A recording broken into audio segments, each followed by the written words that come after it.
bhakti and the object of devotion. So that's bhakti. So therefore, the object then is Bhagavan, and there is the vast majority, in fact, of Sanskrit, moksha texts are texts which feature Bhagavan. We speak of the Upanishads and the sutras and the Yoga Sutras, the Vedanta Sutras. They're actually a kind of a small component of the vast gamut of Sanskrit literature. And bhakti is featured even there. Bhakti it's kind of very minimalistic in Patanjali. We those of us that know Patanjali will recall the Ishvara Pranidhana verse, but it's not central. I mean, it's very important because Ishvara can give you samadhi in Patanjali, right? Ishvara Pranidhanat samadhi siddh here.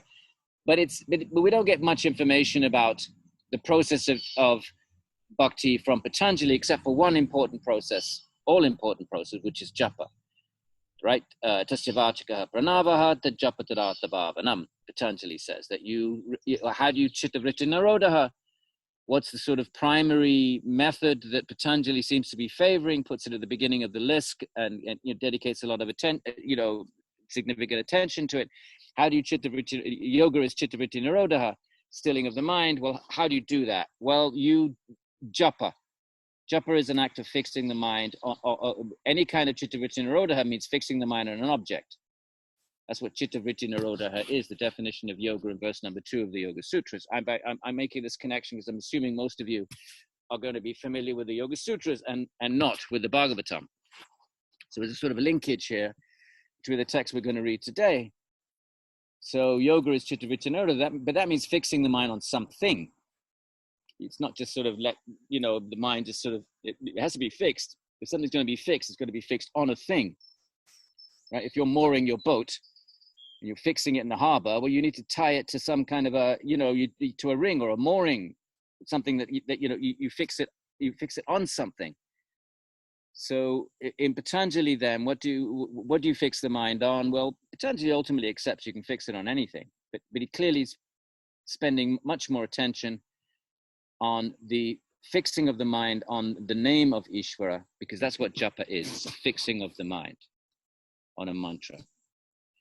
But that's actually bhakti. It's one of the many processes of bhakti, fixing the mind on and the japa is Ishvara in sonic form. But there are many other processes, because bhakti is not actually about fixing the mind. It's not about stilling the mind. It is about fixing the mind, but not fixing it in a stilling, in a naroda sort of way. Bhakti is about filling the mind and thinking only of Bhagavan, but you don't have to still it to do that. In fact, stilling it's not favorable to bhakti. Japa certainly is very definitely a significant and major bhakti practice, but most bhakti is not about stilling the mind. It's about filling the mind with thoughts of God, but exclusively. The exclusivity is the same. Whether in Patanjali, if you want to have an experience of pure consciousness, Svarupe Vastanam, then your Nirodha practice has to be exclusive. Can't be 99.9%, because that 0.1% will be a vritti that will distract consciousness and deviate it from its Svarupa, from its own nature. I have no idea how much background you all have.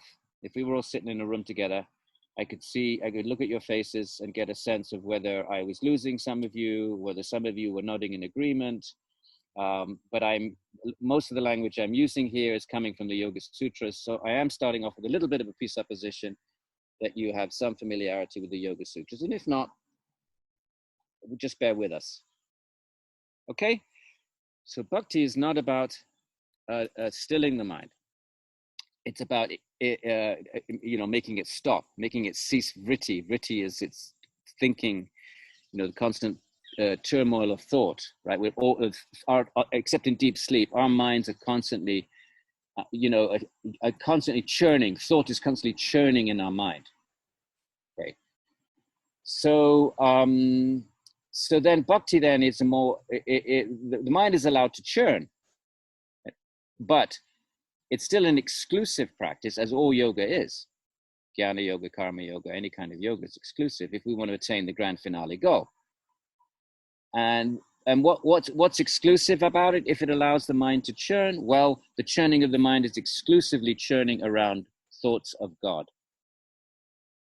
Now, what are those thoughts of God? Well, we don't know God. We don't even know our own Atman. How can we think of, I was just recording yesterday in the Vedanta Sutra course, these beautiful verses in the Upanishads. Mind can't grasp it. Words don't reach it, that Brahman. Why can't mind grasp it? Because the Atman and God are more subtle than the mind. The mind can only grasp material things. The mind can think about material things, even when it's in the most abstract, when it talks about, big bangs or black matter or gravity. It's nonetheless formulating concepts from seen things, empirically seen things. We infer the existence of black matter because it's the only way of explaining some anomaly in things that we see. So the mind can only grasp seen things and then from that extend into inferences, like inferring there must be black matter.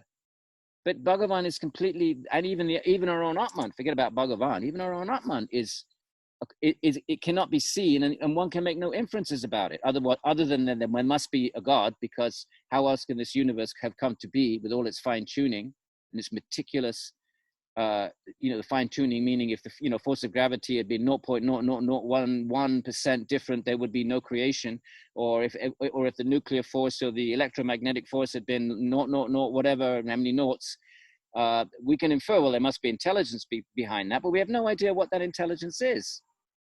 We don't know. Vedanta Sutras discusses this. They say, well, the logicians can infer there must be a God, they say, but they have no way of inferring the nature of the God. How do we know there's not a bunch of gods up there? How do we know it's not aliens, right? There's been people that propose that creation that we're sort of the product of an alien experiment. You can't disprove that. You might say it's ridiculous, but you can't disprove it. What if God's a demon, says Descartes? How do we know? So therefore, the Vedanta takes the position, God can only reveal herself in the form of Bhagavati. And we can only know through revelation the nature of God. So in the Indian traditions, and God reveals himself and herself in the form of a genre of text called the Puranas. Today we're reading the Bhagavata Purana, because the Bhagavata Purana is the revelation its place in the Indian Sanskrit tradition. It's by far the most commented. It's by far the most important Purana in terms of how it's influenced Indian culture, meaning art and architecture and poetry and drama, and the number of commentaries that have been written on it.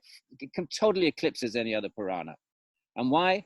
Bhagavata Purana, because Bhagavata means Bhagavan, because the story of Krishna is in the middle of it.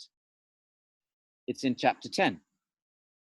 And I hopefully will have time in this workshop to read a couple of the stories of Krishna from chapter 10. That's how this workshop's been construed. But what about the first 9 books? Well, the first 9 books prepare us to understand who Krishna is when he appears in the 10th book. They put the sort of theological pieces in place. They teach us, the first 9 books teach us, well, what is the mindset of a bhakta? What is the mindset of a bhakta? Such that when the bhakta encounters Bhagavan, the bhakta can respond, can understand Bhagavan and respond appropriately in a bhakti appropriate way. Okay? So putting all that together then, Patanjali gives us no information. He just says Ishra Pranidhanadva. And the method he proposes is japa, because that's the only method of practice that fits in with his agenda, which is a Chittavritti Nirodha practice. And there's only one Chittavritti Nirodha bhakti practice, and that's japa.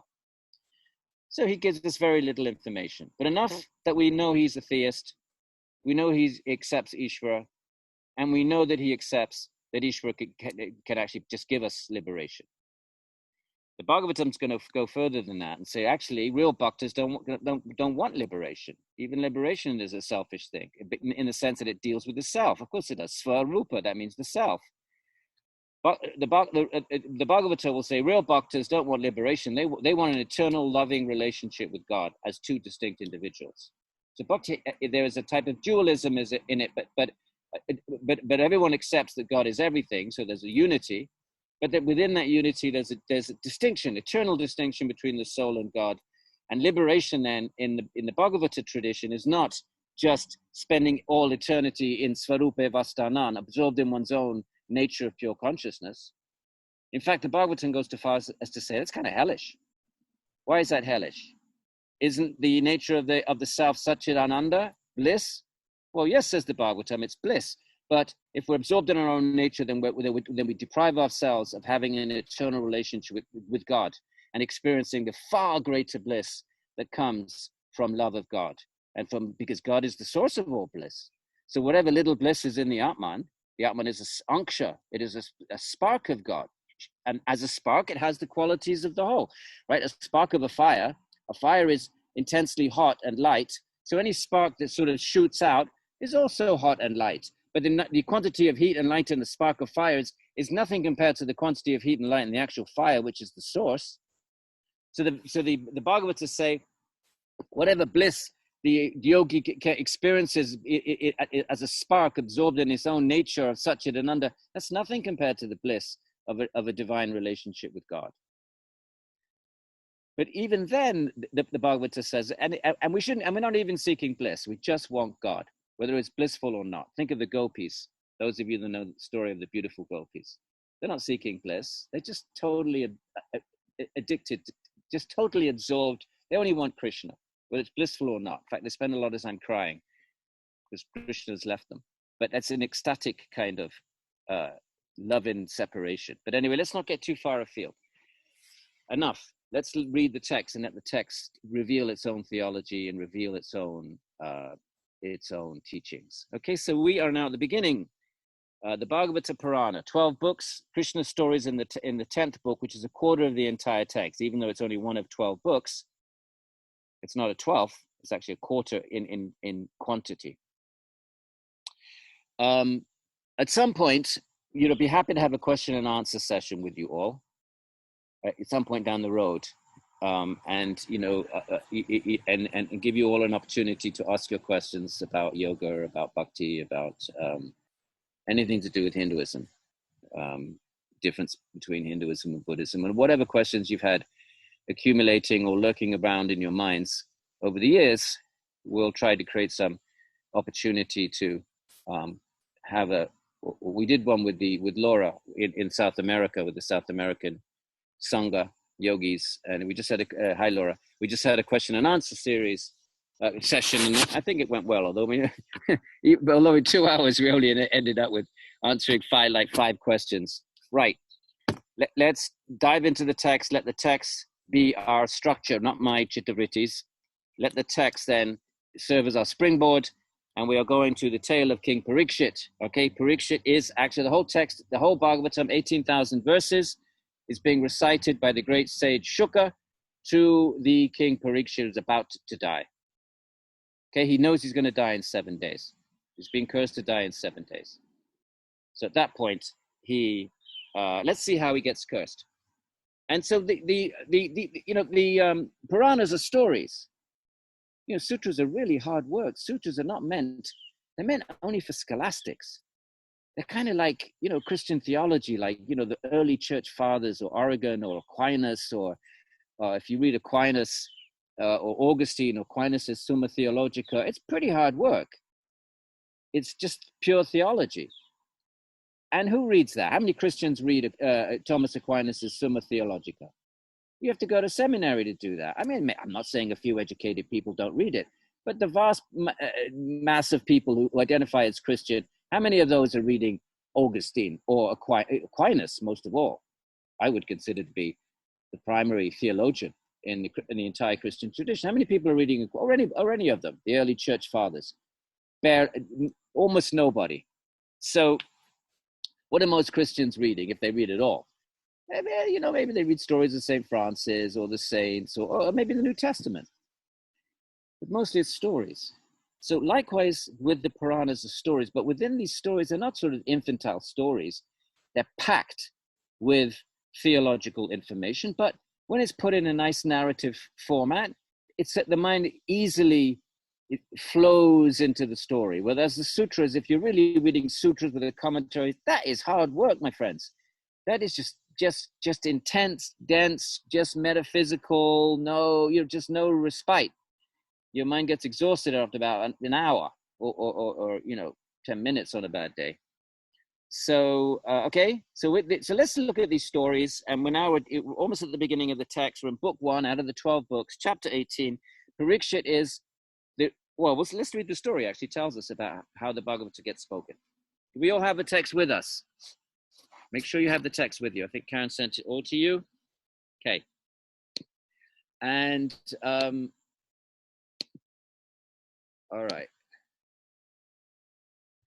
So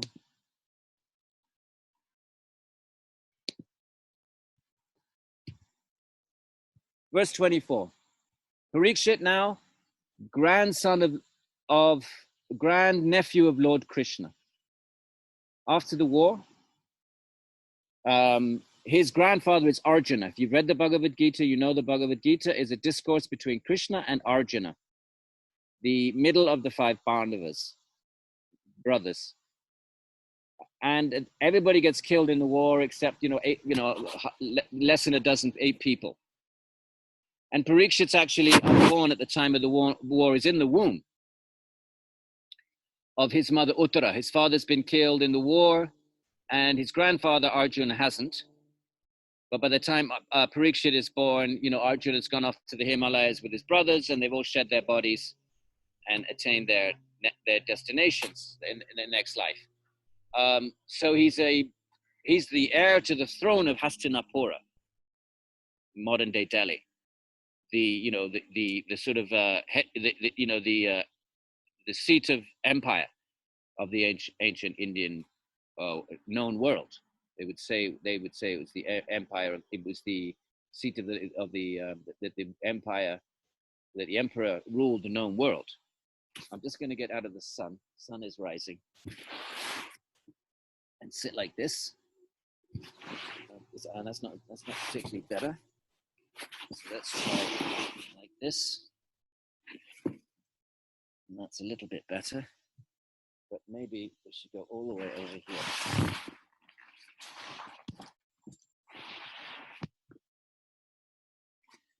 There we are. And we sit back there. And that's a lot better. So there's King Parikshit then. And so he's grown up as a baby, hearing of the great stories of Krishna and his grandfather Arjuna and of the great war and so forth, right? Now he's a king, and kings are allowed to hunt. They don't follow the yogic rules of Patanjali. And the warrior caste is allowed to hunt and actually eat meat. In not the other castes. Okay? So they're allowed to hunt, and so we start off. Verse 24.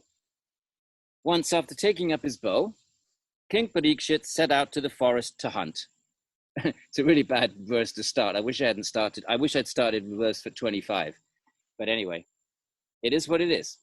Okay? So warriors are, part of their dharma is that they have to, they're not yogis going to the forest to chittavritti nirodha. Their dharma is to maintain society.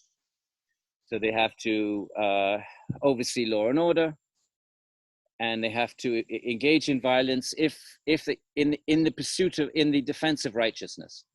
So they have to defend the country if there's an invasion, and they have to, if there's miscreants in society. Any society has this, okay? So we're on page 224. Any society has to have some kind of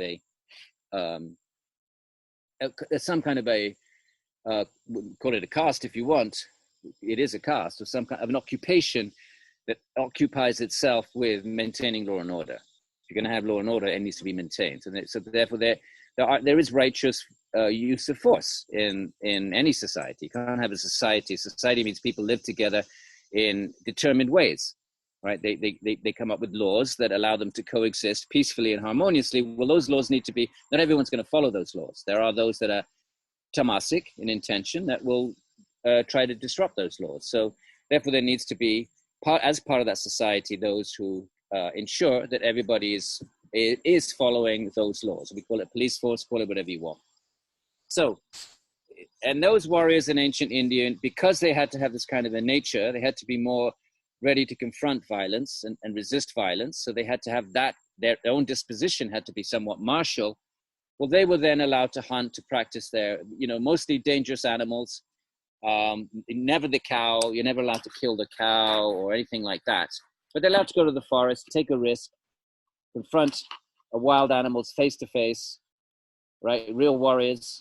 If there's a tiger, you don't just, hide behind a tree, hide up in some tree and shoot it with a gun. It has no chance of self-defense. You confront it face to face. Even as late as the 15th, 16th century, if you go to the Indian museums, you'll see the tiger knives. The warriors would have this, in order to make, it has to be equal combat. To be heroic, it has to be equal. It's not heroic if you're hiding up on some ledge somewhere, just shooting poor defenseless animals. So the Indian warriors, as late as the 15th century, they had these knives that they put their hand through, and the knife was just like a tooth. And they had two of these. So the tiger had the teeth, and the warrior had the teeth. No guns, nothing like that, not even archery. And then you face the tiger. And it was either you or me. It was a 50-50. And so that was real heroism. So the warriors had to have that kind of, I'm talking about the ideal warriors, that kind of a nature. Anyway, Parikshit is actually hunting with a bow.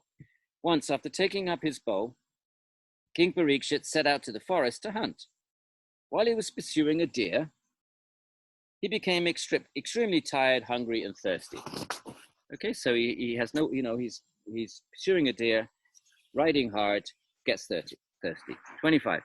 Not finding any body of water, if I couldn't find any water, and he entered into Shamika's hermitage. This is sage Shamika is living in his ashram. Ashram in these old texts does not mean what it means in our day and age, big buildings with land and communities. Now, ashram was a hermitage, just thatched roof, 4 bamboo poles, that sort of thing. And he saw the sage sitting peacefully, his eyes closed. Now, why is he sitting there peacefully with his eyes closed? Now, he's a yogi. Yogis don't perform violence. They follow the 5 yamas and the rest of it. The rules are different for different kinds of yoga. So, Shamika had attained the state beyond the 3 states of consciousness, the waking, dream, and deep sleep, right? So this is the indirect reference to the Mandukya, where you have 4 states of consciousness, right? What can consciousness be conscious of? Well, there's the waking state. Well, consciousness is conscious of the things we are conscious of when we're awake. Right now, I'm conscious of the computer screen in front of me, and so on. So there's waking consciousness. Walk down the street, we're conscious of whatever's in the street. Then there's the dream consciousness, where consciousness is absorbed in the mind, and we're sort of sleeping, but the mind is not got settled into deep sleep yet. So the mind is active and churning up samskaras, and consciousness is focused on the samskaras and which get put together in dreams. So we dream. That's dream consciousness. And then there's deep sleep, where the mind is completely still. Consciousness has not gone to sleep, but it's absorbed in the mind in a state of tamas. The sort of mind is in a state of almost complete inertia, not 100%, but almost. But what's the 4th then? And that's the state that Patanjali calls Svarupa Vastanam.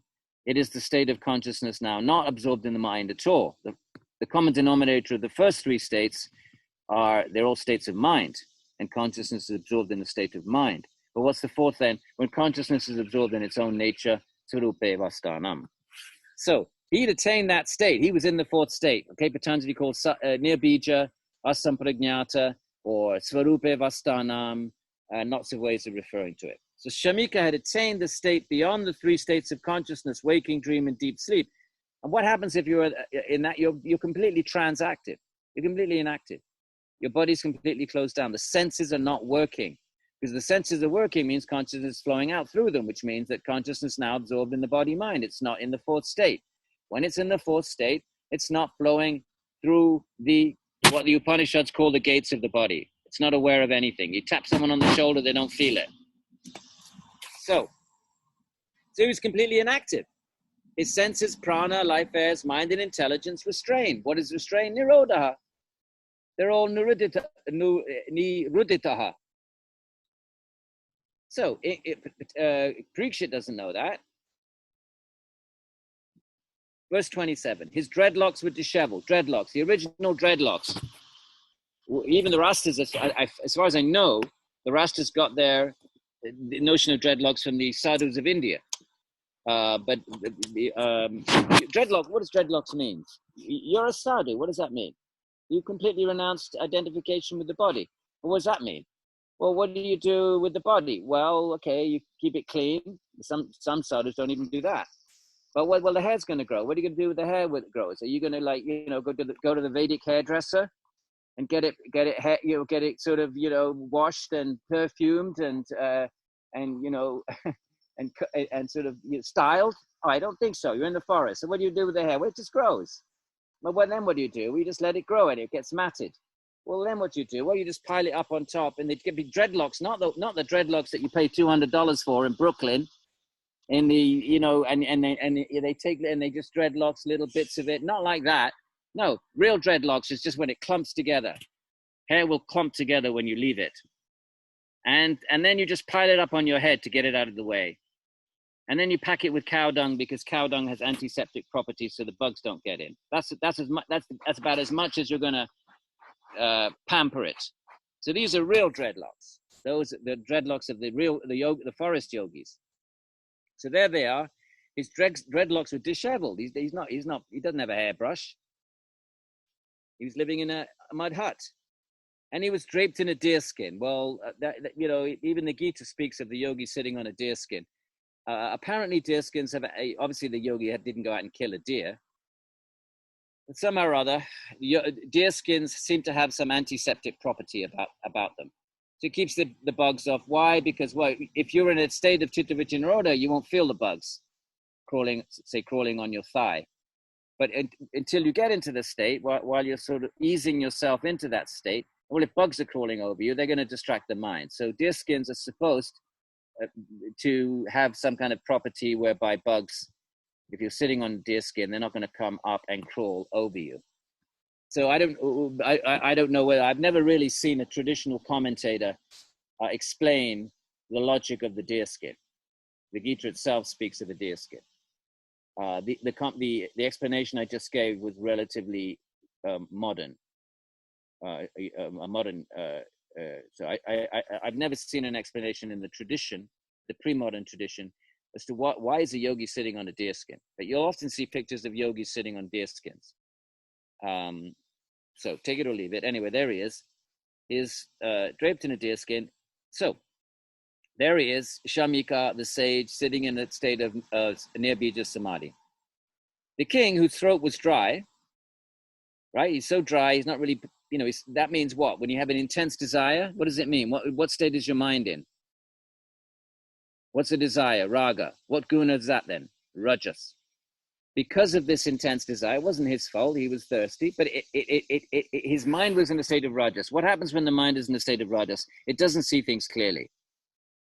Sattva sees the situation clearly. If it'd been sattva, he could go in, he would make a deduction instantly. Oh, look, it's a hermitage, so there's a sage, so he's obviously practicing meditation.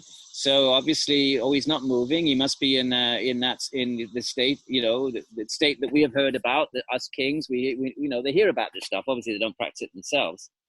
They're active in the world, and he would have, understood. But because his mind was in a state of rajas, he didn't see things clearly. So the king, whose throat was dry, requested water from the sage who was in that state, that fourth state, right? Asamprajnata samadhi. All right. So is everybody doing okay? Yeah?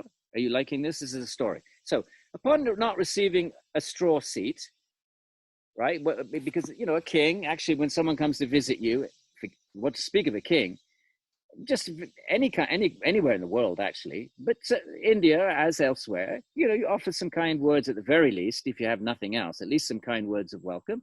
But you'd offer at least a seat and some water, even if you're impoverished. Everybody has some water, otherwise you'd be dead. So that, at the very least, you would make an attempt to welcome a guest, whether expected or not. In India, the unexpected guest is called the Atithi. The Atithi means one who comes on the Atithi is a phase of the moon. So if you're expected, then you're expected at, at a particular phase of the moon. So you say, look, I'll come on the third night of the waxing moon. But if you are unexpected, it means you haven't come on any titi, which, any phase, you've just showed up. So the guest is the atiti. So, but even then, you still welcome the atiti, the unexpected guest, as Parikshit is here. So, upon not receiving a straw mat, minimal, even in a forest, even in a hermitage, you'd have, a bit of thatch, you put it on your roof and you keep a little bit for your seat.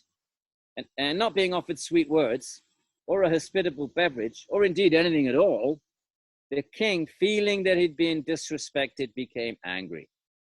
So now what happens when Rajas reaches a certain point and gets unfulfilled? It morphs into tamas, anger, resentment. What is this respect? He's expecting what is this expecting? When we expect respect, we're in a state of rajas. A main teaching of the Gita is the yogi has to rise above honor, dishonor, respect, disrespect. That's the work of a yogi, seeking a state beyond rajas. But if someone, and kings tend to be rajasic. I mean, what's the name of a king? Raja. The very name of a king points to the but the Raja, the real Raja, his rajas, his energy, the rajasic energy has to be controlled by sattva. Then it's benevolent to society. You need to have people active in society that oversee society, equivalent to politicians or, warrior caste, but they become tamasic like ours have become, and they become, subservient to capitalist interests or other kinds of interests, and it's become tamasic and no longer contributes to the well-being of society, to the extent that it does that. But to the extent that it's controlled by sattva, higher principles of compassion and benevolence and looking after the socially marginalized, these are all sattvic, sort of, because the sattvic person sees all beings equally. He's not thinking, oh, they're poor and they're rich, and I'm going to favor the rich. So therefore, they should be controlled by sattva. And where does the sattva come from in the ideal Vedic society? The brahmanas. The brahmanas are supposed to be renunciates, so they can't be compromised by bribes and money. So the brahmana caste is supposed to live very, very simply in little hermitages or whatever. I'm talking about the ideal system. I'm not saying this actually, just like we have ideal, our free press and democracy have a certain ideal about them, even though it's so easily tainted as we see today, certainly in this country, on the other side of the pond. But there are ideals, and the ideal then in ancient Vedic society was that the Brahmins are sattvic, and they whenever they enter in their dreadlocks and their whatever, or immediately all the kshatriyas scurry to welcome them and give them a seat and request them for advice and maybe pose political problems to them. And the brahmanas are supposed to provide that sattva that controls the rajas of the warrior caste and channels it in the direction positive to societal well-being. That's the ideal. So, but now his rajas is so intense that it starts to morph into tamas. So the king, feeling that being disrespected, became angry. 28. Oh, Brahmana. The king's anger and resentment suddenly erupted against the Brahmana. Now it's really tamas, and now it's erupting out. Like anger is an eruption of tamas. This had never happened before to the king. The king's a great bhakta, a great yogi in his own, bhakta yogi. He's a great being. He's the grandnephew of Krishna. Look at that. What kind of pedigree is that? God is your grand uncle. So it never happened to him before, but see what happens to rajas when we allow rajas to overwhelm our minds. However sincere yogis we may be, we've all had this experiences. Come on. However sincere we are, come on. We're constantly find ourselves overwhelmed by rajas and tamas, and then maybe later we process it and berate ourselves and reset our intentions, and that's all part of the yogic path. Don't think that's that's what we do as yogis. When we become overwhelmed, we then just, okay, fine, work through it, revisit it, analyze it, see it for what it is, and then reset intentions and move on. So anyway, so this had never happened to him before. Why did it happen now? 29, he had become compromised by hunger and thirst. This had overwhelmed his mind. So as he was leaving, how did his anger, the verse 26 said, how did it erupt against the Brahmana? The king placed a dead snake with the tip of his bow on the shoulder of the Brahmana sage out of anger and returned to his city. That's and remember, a snake is a low creature in any society. How would you like it if someone put a dead snake on your shoulders when you're having a little nap and you wake up, there's a dead snake on your shoulders? So this is his tamas. He's so angry and frustrated. He wants to leave a calling card. He wants to sort of leave a message. You leave this tamasic message to the great sage. You've ignored me, and here's, so there it is. And then he goes away, and then he starts to wonder, right? He starts to process in retrospect. After he's, a little bit of time, little distance in time, he starts to wonder. And then it sort of occurs to him, to 31, were his eyes closed because he has closed down his senses? He kind of thinks, oh my God, was he in a state of samadhi? Or was it rather really a feigned state of samadhi because of not wishing to interact with me, a lowly member of the Kshatriya warrior caste? He's saying, was he actually in a state of samadhi, or did he just pretend to be? Because I'm a warrior and I hunt and therefore I engage in violence, and the brahmanas and yogis would consider me to be a kind of impure person because I'm not following the yamas. I'm hunting. And so therefore he didn't want to talk to me. He didn't want to sort of me to be in his pure hermitage. I was an intrusion, an impure intrusion, and he just wanted to be done with me. So he didn't want to be impolite. So he just pretended to be in samadhi so I'd go away. So that's what he's thinking. A lowly member of the warrior caste. Now that's that little episode. Okay. Now, what theological messages do we get so far? We've read 5. We've not even read 10 verses. It's a nice story, but what theological messages are we? We get a sense of what actually happens in the state of Chitta Vijja Nirodha. One is non-aware of anything external. Now we get a clear example of that, what that looks like in real life. You're sitting there and someone comes into your room and bangs about and taps you on the shoulder and speaks to you, and there is no awareness of sound or touch or any, what is Patanjali, even Pratyahara, right? You're withdrawing, even in just the 5th limb of yoga, consciousness is withdrawn inside. Vishaya asampram, what is it? Vishaya ansapram yoga, whatever the verse is. There's no contact of the senses with the sense objects. You don't hear sound. So we get a nice little example of that.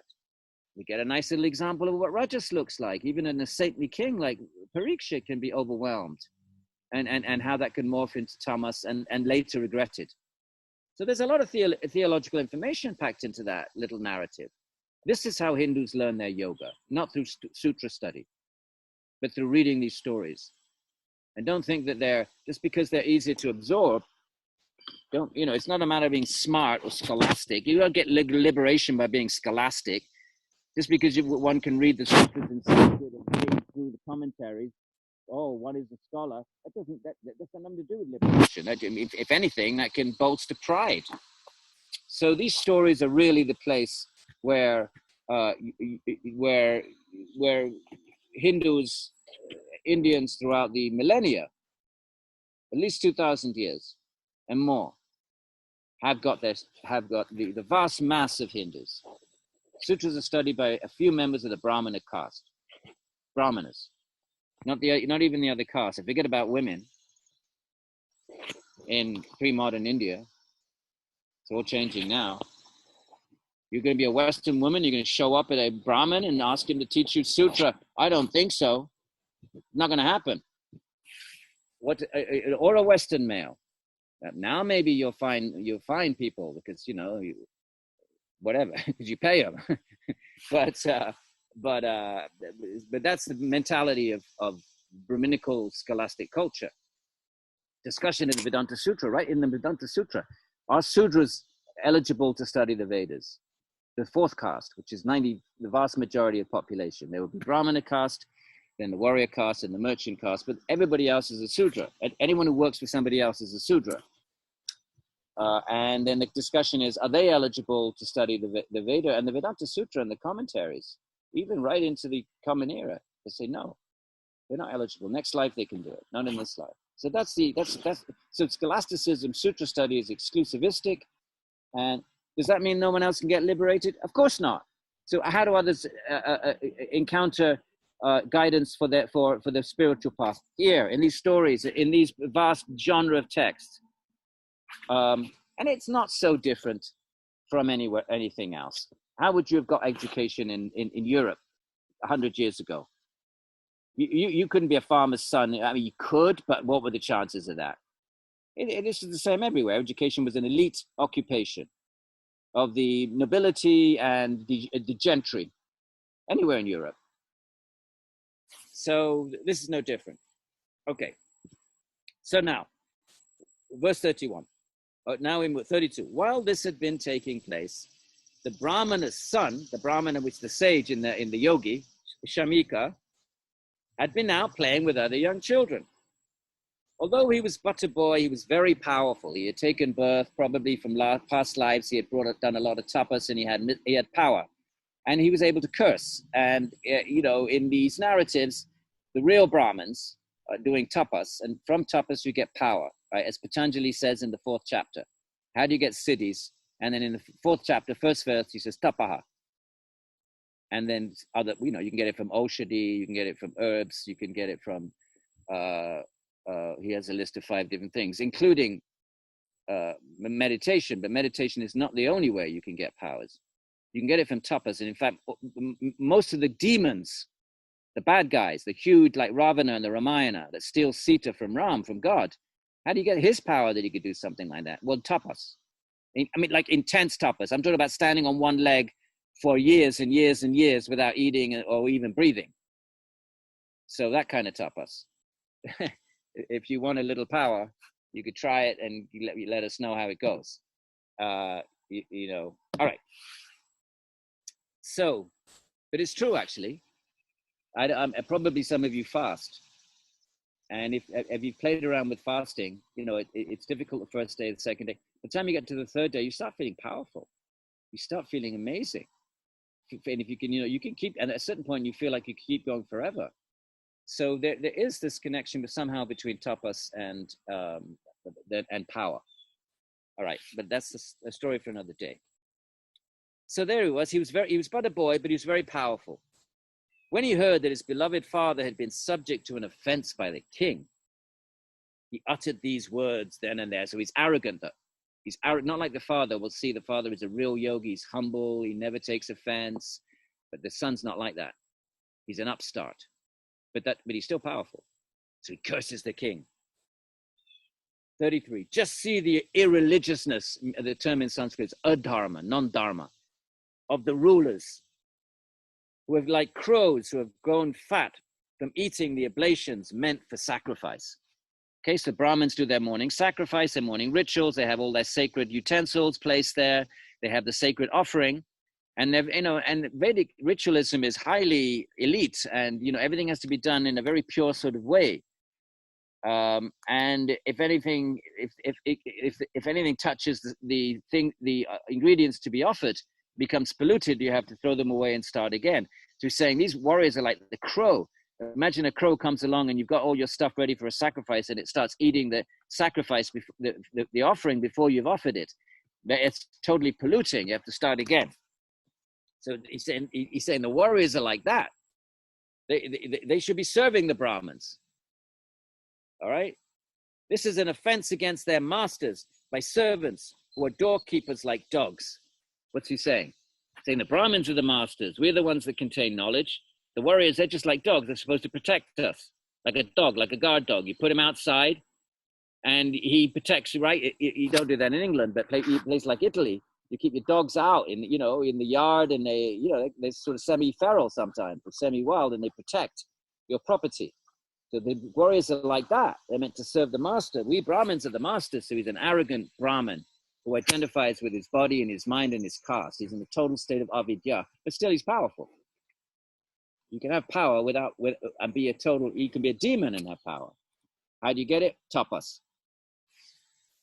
So a lowly kshatriya, even though Parikshit's hardly lowly, he's the grandnephew of God, but now the Brahman's turn to be completely covered by tamas, coming from misidentification with his caste. Oh, I am my caste, I'm a Brahmana, I'm the son of a Brahmana. So total avidya asmita, which morphs into dvesha, resentment against the king. So a lowly kshatriya is clearly ordained to be the doorkeeper of the Brahmana caste, right? You stand outside the door and protect the master within. How does one who is supposed to stand at the door of the house deserve to eat from the same dish as the master? What right does he have to come in to the house, or what to speak of put a snake on my dad? Okay, since Lord Krishna, so he knows about Krishna. Krishna, remember, has only just left the world, because, we're on the second generation after the war, right? Parikshit was in the womb during the war. So the Brahmana's son would have been a little bit younger than Parikshit. So he would have been, it's like those of us who grew up in the shadow of the Second World War, and we grew up listening to stories of our fathers that were, on Dunkirk and D-Day. I certainly did. So you kind of grow up in the shadows of some great event. So it would have been like that. So since Lord Krishna, who is the punisher of the miscreants, right? What does Krishna say in the Gita? Paritranaya sadhunam dharmas, paritranaya sadhunam vinashaya duskritam. I come to chastise the miscreants, right? That's in the 4th chapter of the Bhagavad Gita. So he's kind of quoting that, or something similar to that. Since Lord Krishna, the punisher of the miscreants, has left the world, so he's not here to chastise his grandnephew, I myself will today punish the transgressor of the law. He's broken the codes of conduct. He's offended a dharma. A kshatriya should honor and protect a brahmana. He shouldn't offend a brahmana. Okay? Just witness my power. Now he's all arrogant, all inflamed with anger. And now he says, just see what I'm going to do. 36. After uttering this to his companions, the sage's son, his eyes red with anger, touched the water of the Kaushiki river and released a verbal thunderbolt in the form of a curse. And there's some connection with curses and touching river. You see this a lot in the stories. I've never had an explanation of why do you need to touch a sacred, somehow you touch water. I'd be curious to see if that occurs in any other non-Indian tradition, the connection between water and mystic powers and curses. I don't know about that. But anyway, it's an interesting thing. What's the curse? 37. Unleashed by me, the snake bird Takshaka will bite that destroyer of his family's reputation. So that he's going to, this snake, a flying snake, is going to bite Parikshit, right? And he's saying Parikshit has ruined his family's reputation. What's the family's reputation? Well, he's the grandson of Arjuna. What incredible pedigree, grandnephew of Krishna. And he's saying, and the kid is saying, he's ruined his own family reputation. He has transgressed the limits of the law, right? He hasn't followed Dharma. He's offended the Brahmanas. Kshatriya should never offend the Brahmana, should only protect the Brahmana. So he's transgressed the limits of the law and insulted my beloved father. 38. Having done this, the boy returned to the ashrama heritage. Right? He's out playing when he just hears the news, and then he curses him right there without even talking to his dad. And then he goes back to the hermitage and saw his father with the corpse of the snake on his shoulder. Overwhelmed with pain, he cried out aloud. Okay, he sees it, now he actually sees it, and he yells in indignation and anger. The father, right, Saika, the yogi in Samadhi, a descendant of sage Angira, very noble Brahmana family, heard the cry of his son. Now, why did he hear the cry of the son and not the cry of Parikshit? It's interesting. Somehow the samskaras of a father or a mother are especially attuned to hearing a distress call from their children. It somehow was able to penetrate into his samadhi state, was able to agitate his mind in a way that Parikshit, where the father was not aware of what Parikshit spoke to him. Excuse me, can I have some water? The boy's voice, as parents somehow, parents somehow fine-tuned mentally to interpret a cry of alarm from the child. So anyway, whatever reason, he heard the cry of his son, even though he was in that fourth state. Slowly opening his eyes, he saw the dead snake on his shoulder. He threw aside the snake. No big deal. He's not offended. He's a real yogi. He's not. He doesn't identify with asmita. Oh, I'm a Brahmin. That's asmita. I am a Brahmin and I've been offended. That's asmita. The Atman is not Brahmin or warrior or anything or anything. It's just pure Atman. So he sort of threw aside the snake and then inquired, "My son, why do you wail? Who's wronged you?" Addressed in this way, the son informed him about what would happen. He expects to be praised. Look, Dad, look what I did. I got that guy. I cursed that upstart king. But when he heard the account, the father did not approve of his son's curse upon the king. He would not deserve such a thing. A minor offense, okay. A yogi understands it that way. Okay, the king got overwhelmed by the gunas, but he's a great king. We need kings. How is society going to function? So, all right. He messed up for a minute. No big deal. Aho, aho, he says. You've done a grave thing today. You have inflicted enormous punishment for a minor offense. You should never equate the king with ordinary man, you foolish boy. He is declared in this sacred text to be preeminent. Don't let Donald Trump read this verse. Or Boris Johnson, for that matter. Through his formidable power, the citizens are protected without fearing anything and live in well-beings. We need to have, strong politicians. Otherwise, the miscreants take over society. The king, Lord of men, is equal to Lord Vishnu. Uh-oh. Don't let this one seep out into the political marketplace. The king, Lord of men, is equal to Lord Vishnu, the wielder of the discus, equal as a representative of God. If he does not oversee the kingdom, O son, then in an instant, what happens if there's no strong power at the helm of civic order? The world, unprotected and filled with thieves, becomes destroyed like a herd of sheep. If there's no social power in place to protect righteousness, then the miscreants were normally afraid, right? They're afraid of prison, they're afraid of punishment, so they're subdued, or at least they're limited, but they will just wreak havoc. Do you remember when there were the fires in London? When was that? And there was all of that pillaging and looting, and the world was shocked.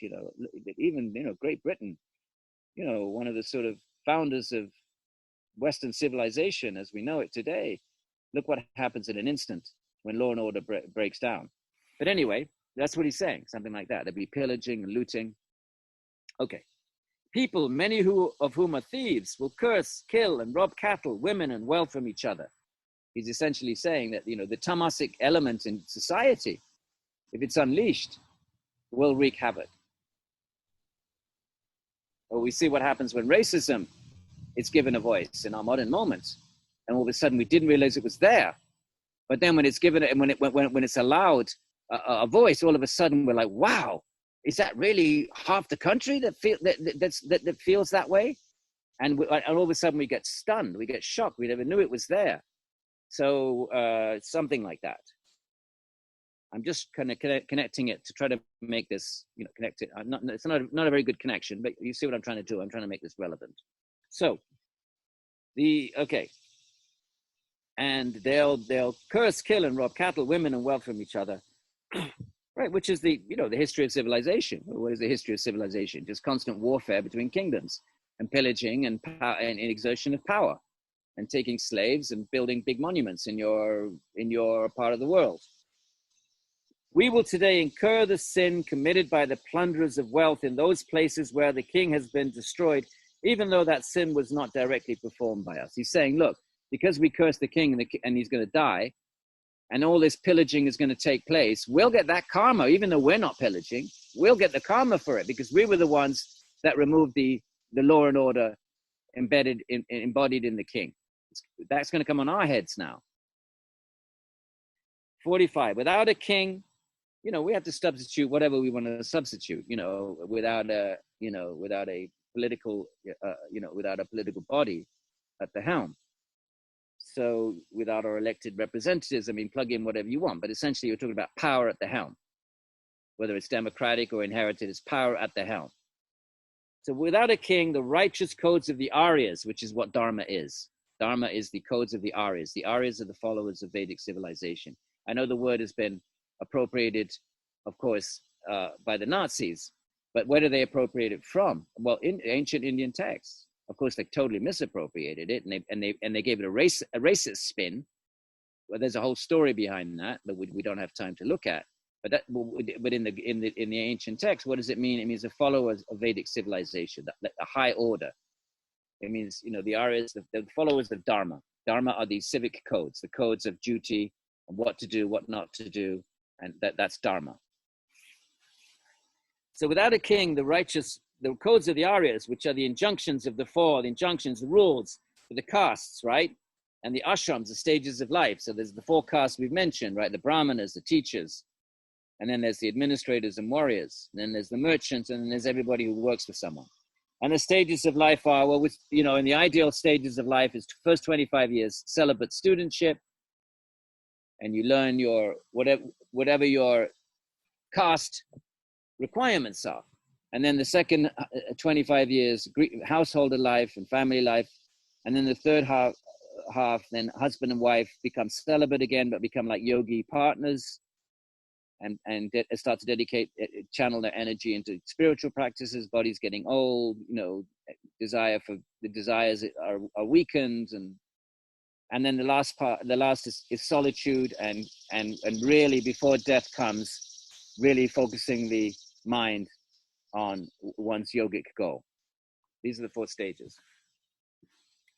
So he's saying all of that will vanish from society. They're outlined in the Vedas, these codes.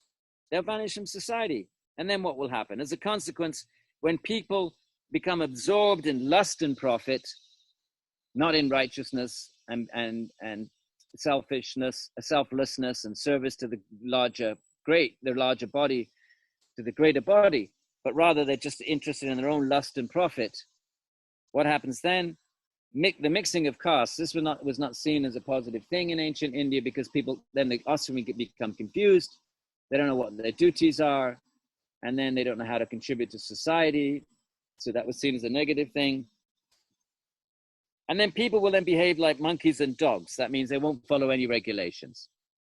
Monkeys just all, whatever. You observe that, they just do anything that whenever any desire appears in the mind, they'll simply no attempt to consider its moral value, consider whether it's beneficial to others. They simply follow dogs and monkeys and dogs, whatever desire appears in the mind. 46, the king is the protector of Dharma. He's the lord of men, the sovereign of wide renown. He is the performer of horse sacrifices. Let's not worry about that. A sage king, right? Raja Rishi, and a great devotee, a great bhakta of Vishnu. They're also a yogi, but a karma yogin. The king's a karma the yogins. They perform their duties in the world. That's karma. But they're yogins. The ideal king then offers it to Vishnu, at least the ideal king in the Bhagavata. The poor man, now he's talking about Parikshit. The poor man was beset by hunger, thirst, and fatigue. He didn't deserve to be cursed by us in that manner. Bhagavan, the soul of all. Bhagavan, God, Krishna. Bhagavan is Krishna in this text. The soul of all, Paramatma, Antaryamin, pervades all beings, but is still distinct as God. Should please forgive the sin performed by this young, immature boy, his own son, against his sinless servant, the king. And now he's saying, oh my God, what have we done? And at this point, as a bhakta, all he can do is say, Krishna, please forgive this foolish son of mine.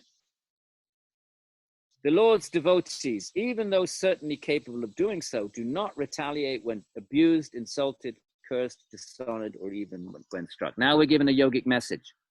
What's the yogic message? We're supposed to be like the father, not the son. He was a bhakta, a real bhakta, not some caste Brahmin who felt that his caste had been offended. So how does a real bhakta think when someone puts a dead snake around their neck or does something like that? Even though capable of doing so, right? He had mystic powers. If he's attained the state of nirbija samadhi, as all the siddhis that Patanjali talks about in chapter 3, he wouldn't even be interested in even experimenting with them. Patanjali says they're of no interest to real yogis. So they're capable, though. So even though capable of doing so, they don't retaliate when abused, insulted, cursed, dishonored, or even when struck. This is humility. This is real lack of asmita. Okay, so now we're given a sort of a little bit of a window into the thinking and the behavior of a great being. Never takes offense. In this way, even though he had been disrespected by the king, the great sage did not consider this to be an offense. He didn't think it was an offense, but rather was distressed by the offense made by his son. On the contrary, flipped the whole narrative and thought his son had made the offense. And now we get another little theological message. Generally, saintly persons, when made to encounter the dualities of the world, right, honor, dishonor, hot, cold, abuse, and all of these are dualities, respect, abuse, whatever they are neither, this is a big teaching of the Gita, it pervades the second, third chapter, rising above the dvandva, the dualities, are neither disturbed nor related by the actions of others. They're neutral. They just witness everything from a place of detachment, understanding. Look, it's really just the gunas acting in the gunas, as the Gita so beautifully puts it. It's in the, I don't know, fifth chapter. It's just the gunas acting in the gunas, right? My son is in a state of tamas, and that's the guna, and his action was tamas. They just witnessed that. Why? How can they do that? How can they be so detached from the gunas? Because they've realized the Atman, situated beyond the gunas. Once you realize you're not the gunas, then you can just look at the gunas just like you watch TV. It's just energy flickering in front of you. Really, what's TV? It's just lights and electric current. What's all this out? What's all this world out there? It's just the gunas. All of these forms emerge and then dissolve back into the gunas. So therefore, this is the way of thinking of one who has realized the Atman. And those of us who haven't realized the Atman yet, this is the kind of thinking we should be cultivating. So when the mind, it becomes subject to tamas or rajas, corresponding to the strength of our practice, we're able to step back from it. Eventually, the mind becomes so sattvic, these things don't even arise in the mind. But when we're at the stage where they still do, and even when they arise, one can witness it and control it. And if we're not even at that stage, and they arise and overwhelm us, then we process it later. It doesn't matter. It doesn't matter. Whatever stage we're at. We just have to just keep going and keep purifying the mind. That's what sadhana does. That's what our practices do. They make the mind sattvic. So slowly. We have to work our way. We can't just jump over the work. It may take lifetimes, but let's start now. What's the point in waiting? What else are we going to do? Watch Sopranos on TV? What are we going to do with our mind? So the yogis is constantly working with the mind and attempting to make whatever progress we can cram into this life. And then in the next life, then we begin from that, wherever we left off. Okay, so this is the kind of states we need to attain, these states of humility and detachment. All right, I'm just going to run to the loo, take a loo break, everybody. I'll be back in about a minute and a half.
So then we move on to chapter, where are we? The next chapter 19, but still in book 1. Meanwhile, the great king, now he's processing it. Okay, now he wasn't able to catch it at the moment. He was overwhelmed by this Rajas. It morphed into Tamas, did this rather unfortunate thing of putting the snake on the great sage, but it's done. And now he's thinking about the offense that he had done, was extremely troubled in mind. So this is the yogi now. Now he's processing it. Now he's back into his normal state of piety and reflect, as a yogi. And he's processing, oh, I performed a despicable deed, as if I were a non-Aryan, as if I would, I should know better. I'm born in, I know all about Dharma. In fact, I'm the very person supposed to be entrusted with enforcing Dharma and making sure everybody else does their Dharma. And here I am acting like a non-Aryan. An Aryan, again, someone that follows the Vedic codes of Dharma. Against an innocent Brahmana whose yogic power is retained, concealed. Now he realizes, oh my God, he was in a state of samadhi. So his yogic power is retained. He's not exhibiting it. It's concealed. Therefore, it is certain that a terrible calamity will very soon befall me because of the offense I performed against this divine being. If we offend a saintly person, the saintly person will not react if it's genuinely saintly. Obviously, the son was not saintly. But if we offend real yogis, all these traditions say, then that's a very, very serious offense, and the karmic consequences are very severe. Not because the saint will curse or react, but just the lords of karma will. And so that's taken very seriously, actually. It's called aparad. So let this freely occur to absolve me of sin, so that I never commit such acts again. Now he's thinking like a yogi. Okay, I made this awful deed. I'm going to get the reaction, and rather than saying, "Oh, I'm so scared," he says, "Let it happen." That's the best way of me becoming purified. He's embracing it. So now he's thinking like a yogi again. Let it happen, so I never do it again. I'll take it. I'll take the hit, and he welcomes it. Since I'm so wretched, let the fire of the Brahmana's rage even today consume my kingdom, strength, wealth, and treasury, so that I never again harbor a sinful attitude towards the twice-born Brahmanas, gods, or cows. Right? The Brahmanas are twice-born. They're born into, a regular birth, and then their second birth is when they take the Brahmana thread, and take the and then actually enter into the life of a Brahmin, and there's a ceremony for twice, the sacred thread ceremony. It's a rite of passage, and the cows, right? The cows are considered to be our mothers and fathers. Mothers, they give us milk, but the fathers, they till the soil and give us grain. The bulls, and they are the emblem of the highest qualities that can be aspired to, even by humans, because the cow asks for nothing but gives everything. So she's para upakari niraparati. Cow offends nobody. When I go to India, my guru's ashram is actually a goshala. It's a cow protection place. So when I go to India every year, not this year, that's where I stay. I'm literally living with the cows in little tiny medieval rooms right above the stalls of the cows. And so I have a lot of prolonged, intimate contact with cows. We serve them, we brush them, we feed them. And they're the most gentle, loving creatures when they know they're loved. They are so beautiful. They talk about lotus eyes. They're beautiful eyes, and when we come in, they welcome us, and they're so happy to see us. They're so loving. So they ask for nothing except dry grass. Hey, well, we can't even use that. So the minimum upkeep, just some, and they give everything. They give milk, which you can even live. It's a miracle food. Their urine you can use for all kinds of medicines, especially if you have jaundice. Drink cow's urine. Their dung you use for cooking.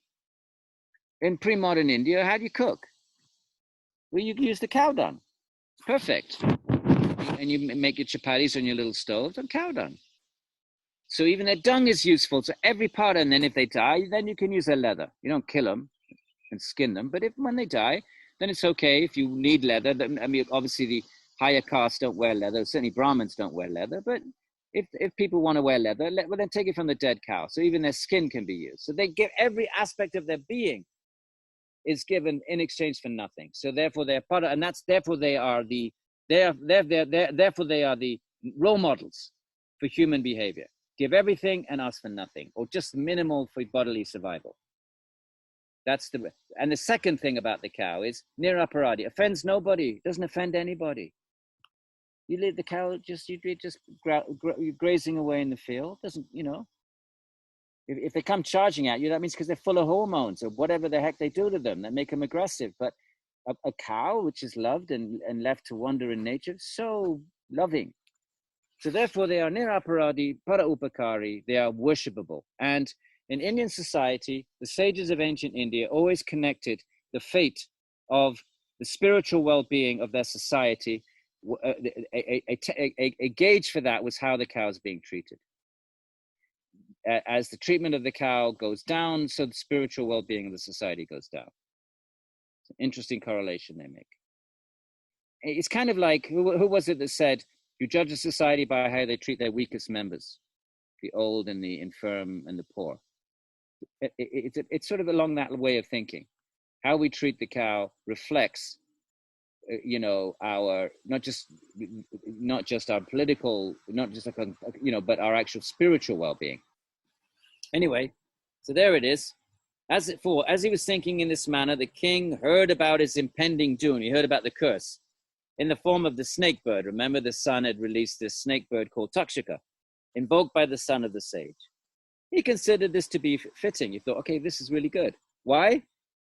He was attached to worldly life, and the fire of Takshaka would soon be the means of his detachment, right? He's attached. Think about our attachments, and we're yogis, we do our svadhyaya, and we know what we should be doing, but we still have these silly little attachments to whatever it is.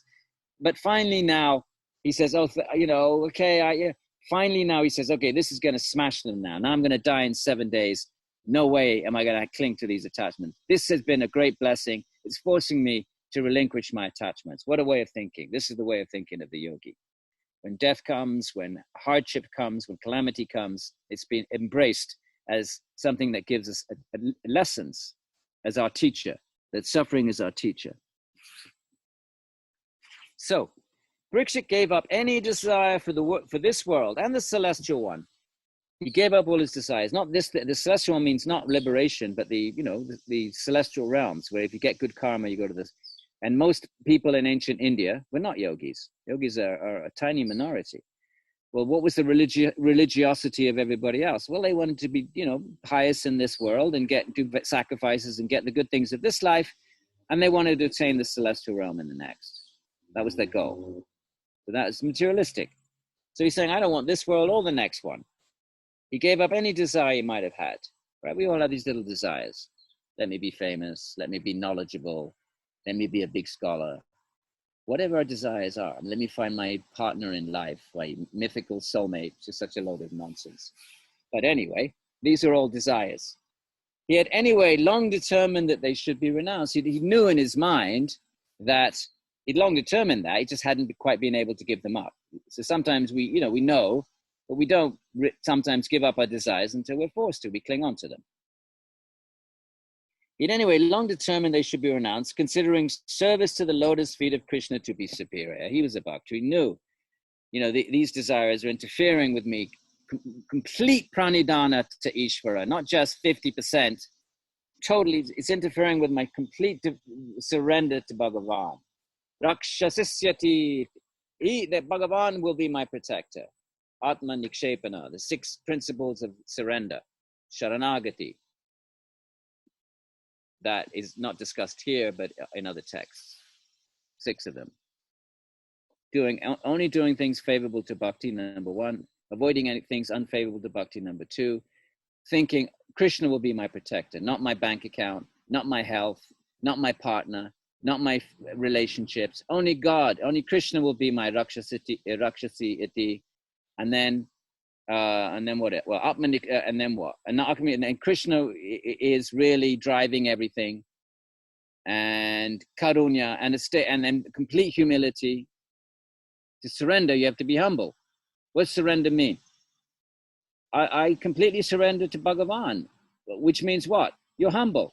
If we don't, what are we thinking? We're thinking, well, I'm going to cling because I'm the doer, and with my power, I can survive. I can, make sure I have enough money in the bank.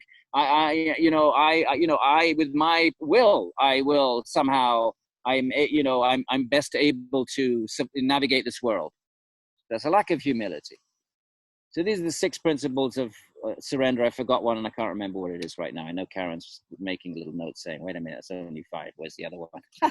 I can't remember it. I'll tell you later. Okay. Then, so what?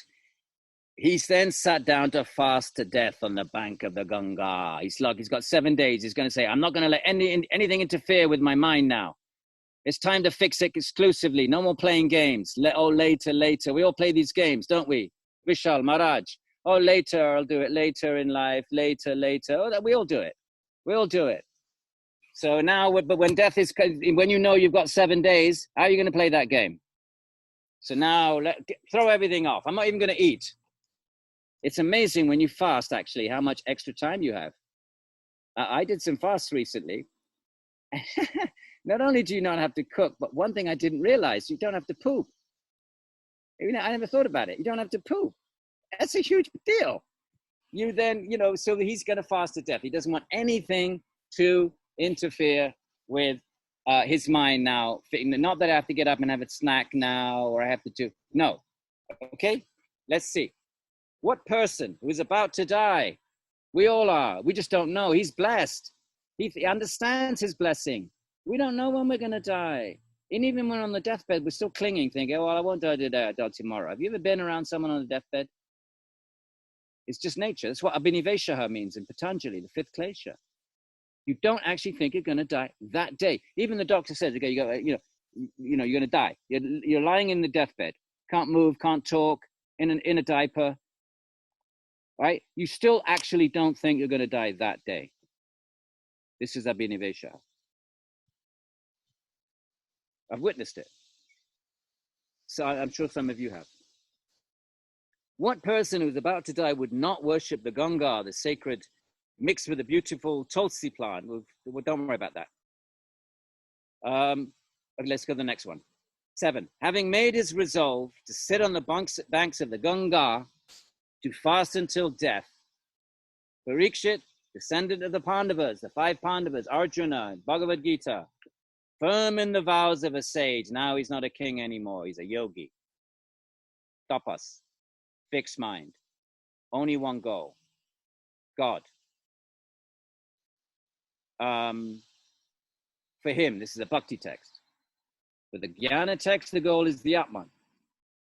Bhakti accepts the Atman, but that's not the goal. The goal is Bhagavan, the supreme Atman.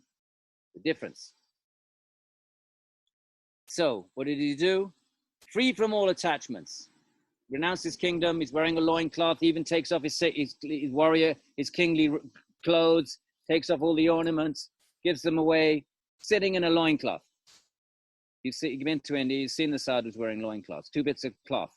One wrapped around the waist, the other wrapped through that, around the genitals, up through the back, a bit like a G-string, actually, which is not a very good comparison. But it comes up through the buttocks, and it's wrapped around the piece of string, the rope, the cloth, 2 bits of cloth. I wore that for like years when I first went to India, when I was a monk. And there, it's kind of cool. All right, so loincloth. In the West, we would call it the loincloth. So, firm in his vows of say, free from all attachments, concentrated on the feet of Mukunda with undivided attention. Now, he is only going to think of Krishna. Mukunda is a name for Krishna. Okay? At this is a great event. Like he's the most famous person in the known world. Then he's the great grandson. He's the only the person that survived the war. All of that generation wiped out. The Pandavas have also left their bodies. Krishna's gone back. He's the most famous person in the known world. The world known to ancient India, grandson of Arjuna. This is a huge event. He's going to fast to death. Imagine if, I don't know, Boris Johnson was going to fast on the banks of the Thames. Well, I don't know about that. That's a really bad comparison. But it's a huge event. It's a happening. So what happens? All the great realized sages who can purify the worlds, right? Their minds are absorbed in Brahman, and their presence purifies the world with their pure sattva. They arrived there along with their disciples. So they all come. It's going to be a huge gathering, like in Glastonbury, except without the music, but with all the sages. My comparisons are not doing very well today. Sorry. The saints, under the pretext of performing pilgrimage, the saints don't need to do pilgrimage. They can just sit absorbed like Shamika. So why do they go on pilgrimage? Normally you go on pilgrimage to purify yourself. Well, what if you're already pure? Well, you go to pilgrimage so that other people get a chance to take advantage of you. So they go there as benevolent beings like bodhisattvas, so that they can help people and guide people in the spiritual life of other people. That's why they go. Look, the saints, under the pretext, they don't need to go wandering around to get purified, of performing pilgrimage, actually themselves purify a pilgrimage place. Why is a pilgrimage place pure? Well, because the saints go there. And why do they go there? So that there's a place where spiritual seekers can come and find spiritual guidance. We need to have places where ancient India is full of these places where seekers can go, and they know, okay, if I go to Vrindavan, that's where I'll meet the bhaktas, and that's where I'll get guidance in my bhakti. Or I'll go to Varanasi, or I go to, if I'm a Ram Bhakta, I go to Ayodhya, because that's where the great bhaktas of Ayodhya reside. Why do they reside there? Because they want to reside in a place that just reminds them all the time of their beloved Bhagavan. Okay? So that's what the pilgrimage place really is. Of course, they're pure because they're associated with Ishvara, Ishvara's birth, or birth of Ram, or whatever, Krishna's birth in Vrindavan. But really, this text is saying really how they're really useful is that the real yogis, the real bhaktas reside there. Because where else are they going to reside? They're only going to reside in a place that favors their constant meditation on their beloved Bhagavan. So there they are, the great sages, right? Atri, Vashishta, Chavana, and there's a list of them that you may not know. Okay. And keep going. 11. And other great sages and eminent brahmanas arrived also, as well as great kings like Aruna. So they're all gathering there, and they hear that the grand nephew of Parikshit is going to now fast to death in 7 days. They want to be part of this event. The king honored the eminent sages from various lineages that had gathered there and paid obeisances by bowing his head to their feet. He does namaha to them all. When they were seated comfortably, and he had once again offered homage to them, and again he's doing his namahas, the king stood before them with hands folded. Patanjali, Pranjali, Anatosmi. This is Pranjali, Pranjali, hands folded in front like this. Right? When you do this, what are you doing? Are you just worrying about whether your shoulders are open? Are you worried about whether you're pressing your palms? Or are you really doing a namaha? Laura. What are we doing this for? Well, for a namaha. Patanjali, Pranjali, Anatosmi. Don't forget the Anato bit. You're offering a namaha. It's a great being. Not just worrying about whether your shoulders are open. So there they are. The king stood before them with hands folded in supplication, his mind completely detached from worldly affairs, and he'd been a king of the whole empire. And he informed them of his intentions. Now he's going to say, okay. The king said, "Oh, the dynasty of kings is actually contemptible. He's very humble now. He's going to say, we warriors are low. Why? And deserve to be discarded far away from the place where the water used for washing the feet of the brahmanas is found." He's saying, look, the brahmanas, real brahmanas, supposed to be saintly. So he's saying we kings shouldn't go anywhere. We shouldn't contaminate them. Even the water that washes the feet of the brahmana, right? So that's considered to be contaminated. And then that water gets thrown somewhere. He's saying we shouldn't even go near the place where the water of the feet washing is thrown. So he's really being sort of super humble here, right? But nonetheless, because of this, we are actually the most fortunate among men. He said, because we're so lowly, we're fortunate. Why are we fortunate? Why? Since this character of ours makes us eligible for compassion of the magnanimous souls. He's saying, well, since we're so unfortunate, the only hope we have is the grace and the compassion. We have no qualities of our spiritual qualities. We may have lots of martial qualities. Sure, we may be expert in weaponry, but we have no spiritual qualities. But that makes us eligible for compassion, because the great souls, by one of the nature of a great soul is to be compassionate. Okay, Karpan. So he says, actually, in that sense, we're fortunate because we can now just if we offer ourselves humbly at the feet of the Brahmins and beg for their compassion. Okay, so he's now in a complete humble state of mind, because all the sages are there.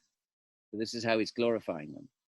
Please be kind to me. Look, I have no qualities. My only possibility is if you give me your grace. If you, great sages, kindly just bless me, guide me. Otherwise, I'm a lost soul. I'm finished. I'm going to die, and who knows where I'll be in what awful fate awaits me in the next life. So, I am a sinful member of such a dynasty. Warriors, we have to kill, we fight battles, we even hunt poor deer in the forest. Terrible karma. And my mind is always attached to household affairs, the kingdom, my wife, my kids, all of this, right? We're all attached, our mind's attached to household affairs, and we die with all those attachments. And then what, my friends? Why don't we spare a thought? Then what? What in the next life if we die with all these attachments? Human life is for us to try to shed them, break them, so that when we die, we're free, or at least working towards freeing ourselves. We're going to die like dogs in our deathbeds. We die like dogs. Dogs die and humans die. So what's the difference then? Unless we've made some effort in our yogic to detach ourselves, because every attachment is like a bond that drags us back into the world of samsara. An attachment is a desire, and if the desire is unfulfilled, then it demands fulfillment. That's what a desire is, right? A desire rises in the mind, and it demands fulfillment, right? So I'm walking down the street, I see the chocolate shop, a chocolate desire rises in the mind, and if I don't restrain it there, then it demands fulfillment. So a desire is, by definition, is that which demands fulfillment, especially if it's strong. So if we have all these desires at the moment of death, well, by their nature, they demand fulfillment. Well, we're going to die. How are they going to be fulfilled? Well, we come back next life in fulfillment. That's the mechanism of reincarnation. That's how it works. So so the whole point of being a yogi, a real yogi, I don't know what we've done to that word in our modern day and age, but real yoga is all about being free of desire. Just read the second, third chapter of the Gita. Every single verse is about being free from desire. So the Supreme Lord of all has manifest, he says, at the bottom of page 228. This is Vishnu, he's saying. This is Krishna. He's manifest in the form of a Brahmana's curse. This is the kindness of God. He's come to rip me away from my desires. He's forcing me. He sees this as a massive act of grace of God. And in this manner has thereby become the trigger for my detachment from worldly affairs. Whenever calamities come to a yogi, that's how a yogi thinks. Thank you, God. You forced me to become detached from this object. Right? This is how you can judge your own yogic journey. Something bad happens, so you've thrown into you become distraught. Well, that means you're attached to it. And so when it's taken away, you're distraught. Sukha dukkha. But if you're able to step back and see it as a blessing, then you're a yogi. That's how you tell whether you're a yogi. If you want to own that label, well, that's it. That's what it means. Because of such a curse, people who are attached to worldly affairs would normally be thrown into a state of fear. Normally, if you know you're going to die in 7 days, you freak out. But not a yogi. The yogi sees everything, and a bhakti sees everything as bhagavata. A yogi sees everything as karma. Bhakti sees everything as karma, but ultimately sees Bhagavan's hand behind everything, even behind the law of karma. May the sages in Mother Ganga accept me as someone who has turned to the Lord. Please let me be a bhakta. Who's a bhakta? Someone whose mind is absorbed in God. That's what a bhakta is. So please let them accept me as that. That's all I want to be. I want to be a bhakta whose mind is fixed on him. That's a bhakta. Let this tataksha, right, the snake curse bird, bite me, or whatever magical thing was discharged by the Brahman, or whatever it is, let it bite me as is fitting. And may you all please sing the glories of Vishnu. May you all do kirtan. May you all, as I die, let my mind hear the sounds of the name of Vishnu as I leave my body, so that to help me fix my mind on Vishnu. That's what kirtan is supposed to do. It's just a method for allowing the mind to be fixed on God in the form of his name and his deeds. May fellowship with those who have taken shelter of the unlimited Lord, as well as affection for them, be bestowed upon me in whatever be the next birth I may obtain in the material world. He's not thinking, oh, I'm going to get liberated. And now, be bless me so I get liberated. He's assuming. This is humility. A yogi bhakti assumes you're going to be reborn. You don't think, oh, I'm going to be liberated. Oh, I stand a chance of liberation. No, I'm going to take rebirth. So then what, but if I have to ask for something, what's it going to be? That I have fellowship with other bhaktas. Why? So that they will remind me in my next life, they will allow me, they will create a community which will encourage me to continue fixing my mind on God. This Sangha is very important in bhakti. It's not mentioned in Patanjali, because Patanjali is a solitude practice, not a community practice. It's an isolationist practice. Vichitta that's why you go to the forest. We saw Samika, he's doing Patanjali yoga, alone in the forest, in a hermitage. I mean, he's got his son there, but it's solitude. It's outside of society. Why? Because you don't want distraction. But bhakti is not like that. You want Sangha, community. So, he says, so he says, of course I'm going to be born. He's assuming, of course I'm going to be reborn. But may I just request this one thing, that at least, so I don't forget in the next life, right? So that let me at least be born where there are devotees, right? How does he put it? May fellowship, Sangha, coming together with those who have taken shelter of the unlimited Lord, those who are bhaktas, they've taken shelter of the Supreme God, as well as affection for them. Let me be attracted to them, right? Otherwise, you may not, you might meet bhaktas, but you not be attracted to them. You don't recognize the qualities. So let they be bestowed upon me in whatever may be the next birth. May I be a friend to all. May I, and apart from that, may I just see everybody equally and therefore be able to be a friend to them. Otherwise, I see people in terms of how useful they are to me. I offer homage to the Brahmanas. Now he's doing Namaha to the Brahmana because, of course, he's offended the Brahmanas. 17, the king who had handed over his responsibilities to his son, right? He had entrusted the kingdom and the dharma of emperorship to his son, which, anyway, by the way, you're supposed to do, remember, in the third phase of life, the 4 phases of life. You're supposed to do that anyway. But he's done it early because he's got 7 days left. So he gives it everything to the son, and he was determined and resolved in mind. This is the fixed in mind. On the southern side of the Ganga, facing north, for some reason, the southern side of the river is where it's supposed to be auspicious. You do your Vedic sacrifices. It's another thing I've never had an explanation for. I haven't really looked for an explanation, but there would be an explanation tucked away somewhere. I just don't know what it is. But it's the southern side of the Ganga, facing north. These are all detailed. You'll find this in the ritualistic texts. You can find this information if you care to look for it.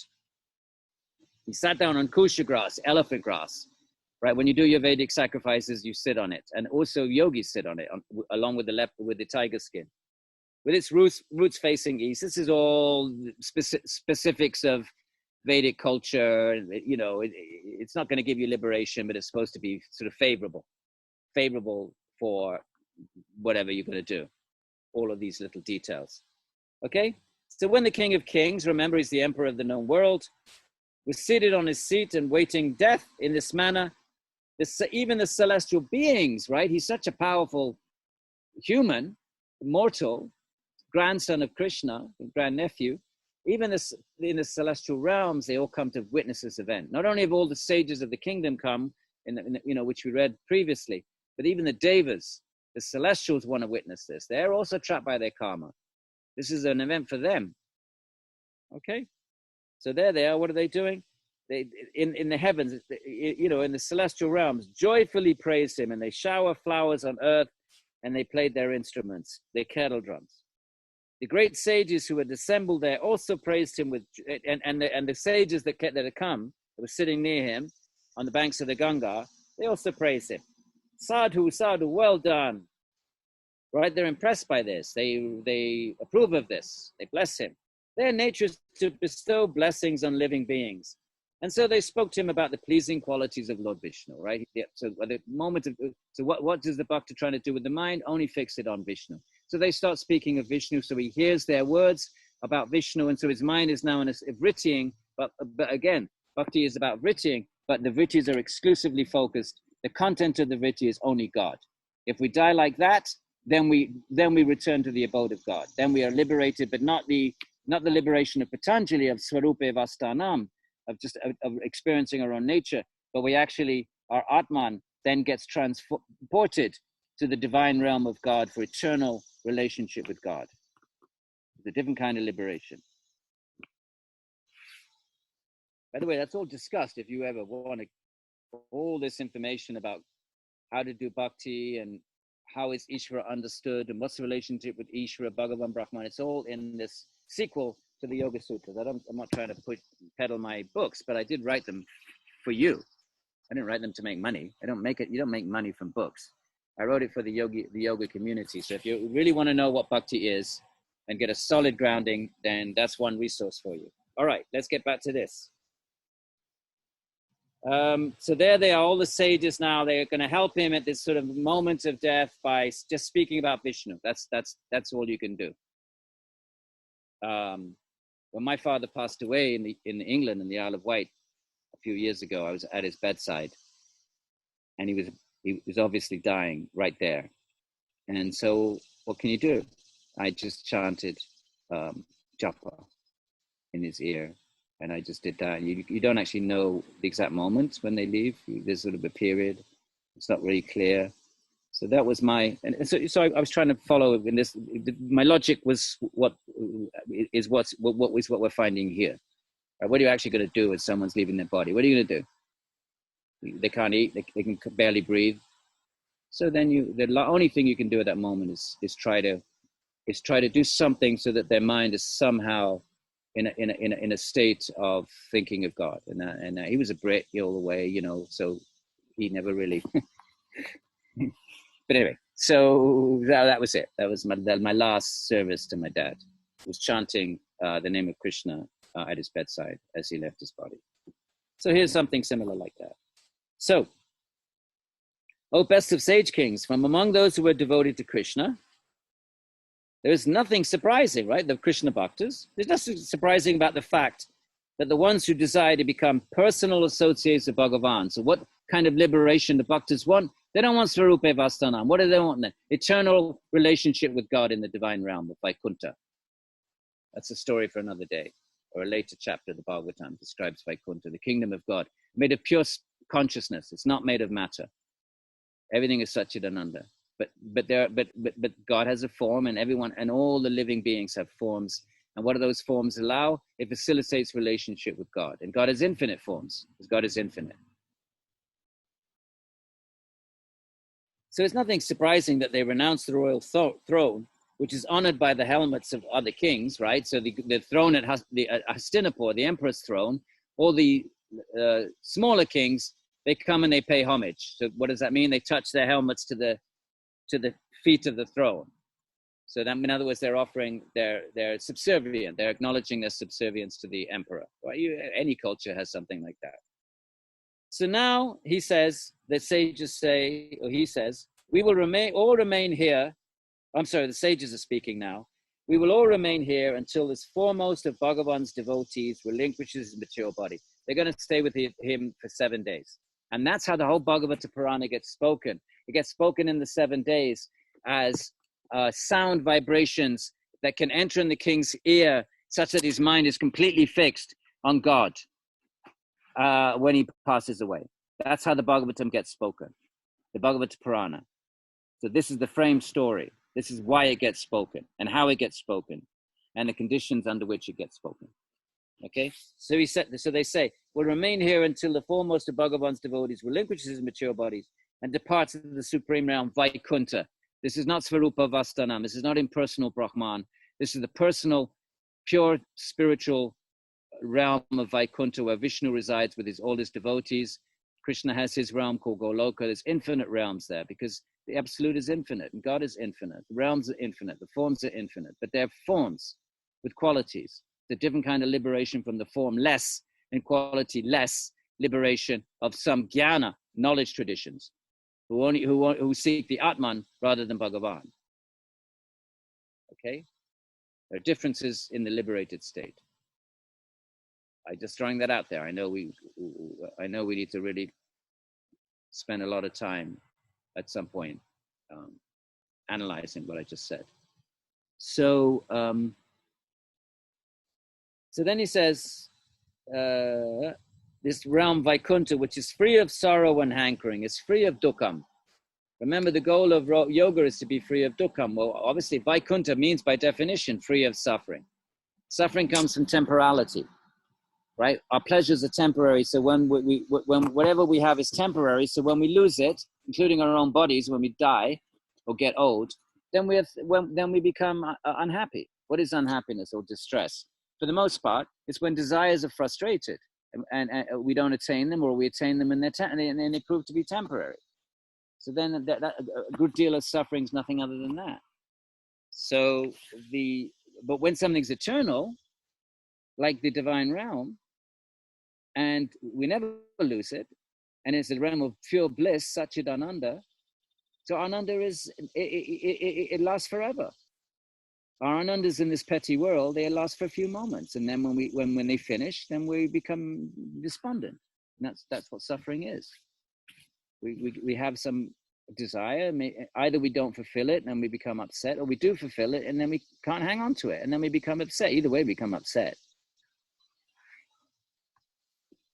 Those assembled sages were fixed in yoga. They knew what the life is really all about. It's not about watching telly. Not about going to a restaurant and then go have a coffee and let's have an ice cream and we'll go for a little walk and next we'll get up the next day. What should we do today? And we don't navigate life like that, just trying to satisfy one desire after another. Good luck at the moment of death. If that's how we reused our lives, then let's hope at least we've been pious then, at least, if that's how we did use our life. Let's hope we did all that stuff piously, not at the expense of others' suffering. Because then at least we'll come back with a little bit of, we won't have such bad karma and hopefully have another human life. But that's not the goal of life. The goal of life is to realize the self. It has to be. Why would it be anything else when everything else is temporary? What kind of a goal is that? The goal of life is to seek the eternal. It's established in the first verses of all of these moksha traditions, to seek the sat, that which is real. What is real? Something which doesn't change, the eternal. That's the Atman. Everything else is changing, so it's not real in one sense. It's only temporarily real. Then it changes, it dissolves into something else, like a tree. Then it dissolves into atoms and then comes up as something else in vegetation. It's not real in an ultimate sense. That which is truth, satyam. Notice the satyam and the sat. The same word. Sat means that which never changes. So satyam, what is real truth? It doesn't change. Right? What is a lie? A lie is I say something and then it changes and then I take it back and I don't follow it. So it's changed. That's a lie. But what's real truth? It doesn't change. So what really doesn't change? Well, actually everything changes except the Atman and Bhagavan. So therefore, what's the only real thing that doesn't change, that we can only in a deep level apply the word satyam or truth? It's the Atman and Bhagavan. The first verse of the Bhagavata Purana says, that is the param satyam. Bhagavan is the param satyam. It's the only thing that is really satyam, that never changes, that is eternal. And of course, and the sparks. So we want truth, and that's where it is to be found, in that which doesn't change by definition. Not by definition, by constitution. Atman never changes it, by its very constitution. So, where are we? So they were fixed in yoga, and their words were impartial. They saw all beings equally. Samatvam yoga muchyate, Bhagavad Gita. Who is the yogi? Samatvam, one who sees everything impartially. That word is used dozens of times in the Gita. If you pay attention, you'll see it. Samatvam, samaha, samadarshanaha, all over the place, especially in the early chapters. Samaha, different forms of it. Samatvam, samadarshana, but the sama. It's actually cognate with English, same, sama. You see, it's the same word. same root. So so their words were impartial, full of sweetness. They're kind, no himsa in their words. They're not harsh. They were profound. Not going to chitter chat about the weather and about how you feel today. Oh, how's your lower back pain? Profound and true. After listening to them, Parikshit, desiring to hear about the deeds of Vishnu, he wants to focus his mind on Vishnu. It's the only thing worth thinking about at the end, actually, even during life. But what to speak of the end of life? He offered the sages his namaha and addressed them. You've all assembled here from all the corners of the world, just as the Vedas, which are beyond the three worlds, manifested by, forget that bit. One whose nature is to bestow grace on others has no purpose whatsoever, either in this world or the next, other than to do this. The real bodhisattvas, the jiva muktas, the great sages and saints who walk amongst us, they have no other purpose. They could be sitting in the cave quite happily, absorbed in their own practices and absorbed in the thought, if they're bhaktas, in short thoughts of God. Why do they don't have to wander around this world? So why? No other purpose, only to benefit others. These are the Rajiva Muktas. In Buddhism, the wonderful notion of a bodhisattva. Therefore, with full faith in you, O learned ones, I submit to you. Now he's like Arjuna in the Gita. Shishashteham shadimam tvam prapanam. Hello, Sophia's cat. So that's a living entity right there. Listening to the Bhagavatam. Will become a bhakta in its next life, perhaps, Sophie. All right. So I submit to you this most worthy query. Now he's ready to listen. He realizes that nothing I can do now with my own power. Let me just listen to the great beings. From all those duties that are to be performed by everyone. We all have duties to our kids, to society, to our parents, so many dharmas. He said, from all of those, what is the optimum duty that should be performed specifically by those about to die? My other duties are useless now. To my kids, that's done. I'm done. I'm going to die. All those duties now have dissolved. They're all meaningless now. So what is my duty now as someone about to die? Because none of those worldly duties no longer apply. So what does apply then? What is the duty of someone you're facing death? Please give this your full consideration. What a question. What should I do with my mind now? I spent my life using my mind, because he's a pious king, occupied in thinking about dharma. A part of my dharma as a king is to make sure the kingdom, everyone's following their dharma. Imagine how much mental space that occupies, being a king. Not just have to think about you, we just have to think about our own dharmas. King has to think about his or her own dharmas and the whole kingdom's dharma.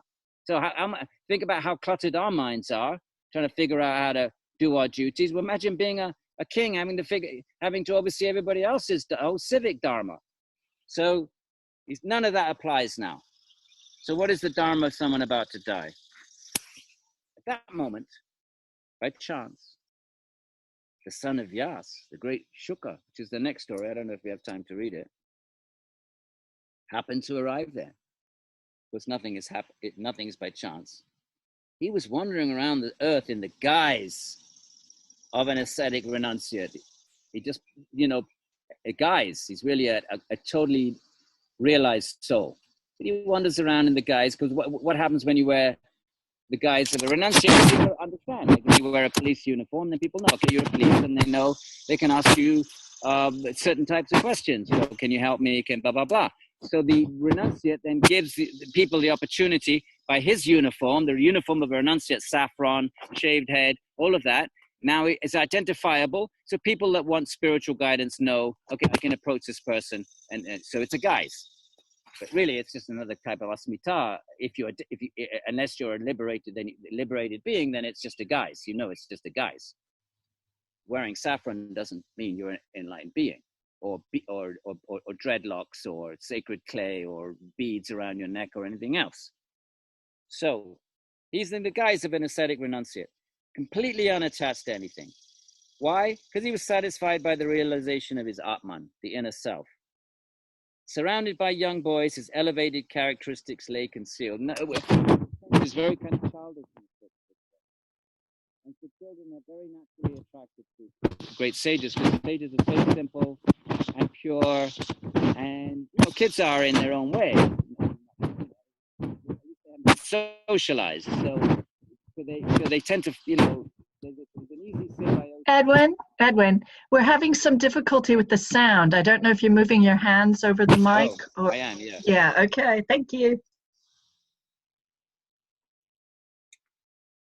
26. He was 16 years of age, with handsome and youthful feet, hands, thighs, arms, shoulders, cheeks, and body. Of course, he doesn't think of himself as handsome. The reason this is being described, because it's relevant in another story. It's actually, so from the point of view of Vidya, someone in bodily consciousness, he was actually a gorgeous young man, physically. But of course, not for a minute would he have thought of himself like that. But the reason the author is telling us this is for another story we were going to read today, of Shuka, but we don't. I don't want to rush through this. I want to read this in the real unpacking it's not a matter of how many chapters we read, or did you get to this, did you get to that. That's rajas. That's not real svadhyaya. Svadhyaya is you dive deep. So we'll have to save his story for another day. But in his story, it's relevant. Why is this physical description? It's relevant. His face had beautiful wide eyes, stately nose, symmetrical ears. I'll tell you the story, since we don't get to it. So when he's wandering around, and he's a gorgeous young man, from an Avidya point of view. And he passes a river. Now in ancient India and still in rural India today, you don't have showers in your home, so you take bath in the river. And, just like we have ladies' rooms and gents' rooms, you don't walk into a ladies' room. So they had a part of the river where the ladies bathe, the men don't go there, and part of the river where the men bathe. Now, he doesn't know any of this. He's wandering around. And so the text says, he wanders past, and there's these very young, beautiful young ladies taking bath in the river. And he wanders past, and he just sort of looks at them. He doesn't see them as girls or women. There's no gender distinction in his mind, right? Because he's beyond all dualities and gender, and he just sees beyond all of that and just sees Atmans. And they understand this. They're just simple village girls. They know nothing about yoga philosophy, but when they see him go by, they just continue bathing, no problem at all. They see this whoever this person is not looking at us as gendered beings. And he keeps walking, even though he's gorgeous. And then his father is running after him, because the Sukha has left home. He's just wondering, this is Vyas, great sage. He's the author of all the Vedas and all the Puranas. And he runs past the same spot. Immediately the girls scuttle out and cover themselves, and they're scuttling and they cover themselves and grabbing their clothes and trying to act as one would anywhere in the world if you were a young girl and you were naked and some guys walk by. And the father notices this, and he says, well, hang on a minute, don't you know who I am? I'm Vyas, I'm a great sage, and you didn't act like that when my gorgeous young son walked past. Why are you now rushing out and clutching your clothes and covering yourselves? And they said, because you looked at us as gendered beings, so we responded as gendered beings. Your son, on the other hand, was way above that. He just saw us as Atman. Therefore we had no reason to act in a gendered way. So there's a powerful message there. Little story. So that's why all these physical descriptions are given, because he was gorgeous, but none of that applied to his enlightened state of mind. So it goes on. His collarbones were concealed. He had a broad, attractive chest. His navel was these are all signs of beauty in classical signs of beauty in ancient India. Okay? For each civilization or points in history, they have socially constructed notions of what is beauty, right? So if you look at a lot of the paintings in the medieval museums, you'll see at that time, rather chubby ladies were considered beautiful. So this notion of beauty changes according to time and place. So back then, what was beauty? Concealed collarbones, broad attractive chest, navel like a whirlpool, stomach had beautiful lines. He was naked, right? Because he had why would you wear clothes? You either wear clothes to hide your gender. Well, if you don't have any notions of gender, then that doesn't apply. Or you wear clothes because you're subject to cold. Well, he's detached from the body, has no notions of hot, cold. So why would you wear clothes then? So he was naked. I mean, even today, there's many sadhus in India that wander around naked. His hair was scattered about his face, right? He's not combing it. His arms were long. That's another sign of beauty, by the way. By the way, Guruji Iyengar had very long arms. That would be a sign of beauty. And he was as attractive as the celestials. Dark complexion, displayed an attractive, youthful appearance. He was captivating to women because of his charming smile. So all those sages could recognize his saintly characteristics. And a sage can recognize another sage. If you're really an elevated being, then you can see where other beings are situated in the gunas, and you can recognize someone that's transcended the gunas. So they recognize us instantly from his face, his ways responding to things and reacting to his environment. Instantly they saw. So they could recognize his saintly characteristics, even though his luster was covered over. His effulgence was covered because, wandering, it's covered by dirt or whatever, wandering in the forest. And all of them, they already are the greatest of sages, but they instantly recognize, okay, this being is greater than us. So they arose from their seats. So then Parikshit, beloved of Vishnu, offered respect by bowing. So this is Shuka. His name is Shuka, this young lad. He bowed. He's called Shuka. And he speaks the whole Bhagavatam to the king, as we will see. We'll finish up to verse 40. We got 10 more verses. He bowed his head to Shuka, who had arrived as an unexpected guest. At this, all the simple folk, women and children who were following Shuka departed, right? All of a sudden, they come into this clearing, all the sages and the king is there, so they will scuttle away. Up to then, they were just so happy to follow Shuka, because they'd never met anybody like this. They didn't necessarily know he was an enlightened being, but the children and the rural folk, they just knew, well, this is someone special. And so they just followed him around. They just delighted in his company, spontaneous and natural. Okay, but when they came in the clearing and saw all these heavy-duty sages and the king and the emperor, immediately they all scuttled away. So honored in this way, so the king welcomes him, and he sat on, and gives him an elevated seat. 30. Surrounded by Brahmana sages, kingly sages, celestial sages, the divine Shuka, this young lad, a great soul among great souls, shone forth in that place like the moon, surrounded by the multitude of planets, constellations, and stars. Beautiful metaphor, used quite frequently. The moon is, the stars are wonderful, constellations are wonderful, but when the full moon is there, then that just sort of eclipses everything and dominates everything. And then the stars are just like tributary, little sort of, accompaniments to the moon. So all the sages then were the greatest in their own fields. Now they become like the stars as the moon-like Shuka enters the assembly. Beautiful. Shuka was acutely intelligent. That doesn't just because he's an enlightened being and simple, and the kids and the women and the rural folks flock around him, doesn't mean his intelligence isn't acute. It just means that he's pure, completely pure. Someone's completely pure. There's no ego. There's no vibes, weird vibes. There's no passive aggression. None of that. The games that we all play.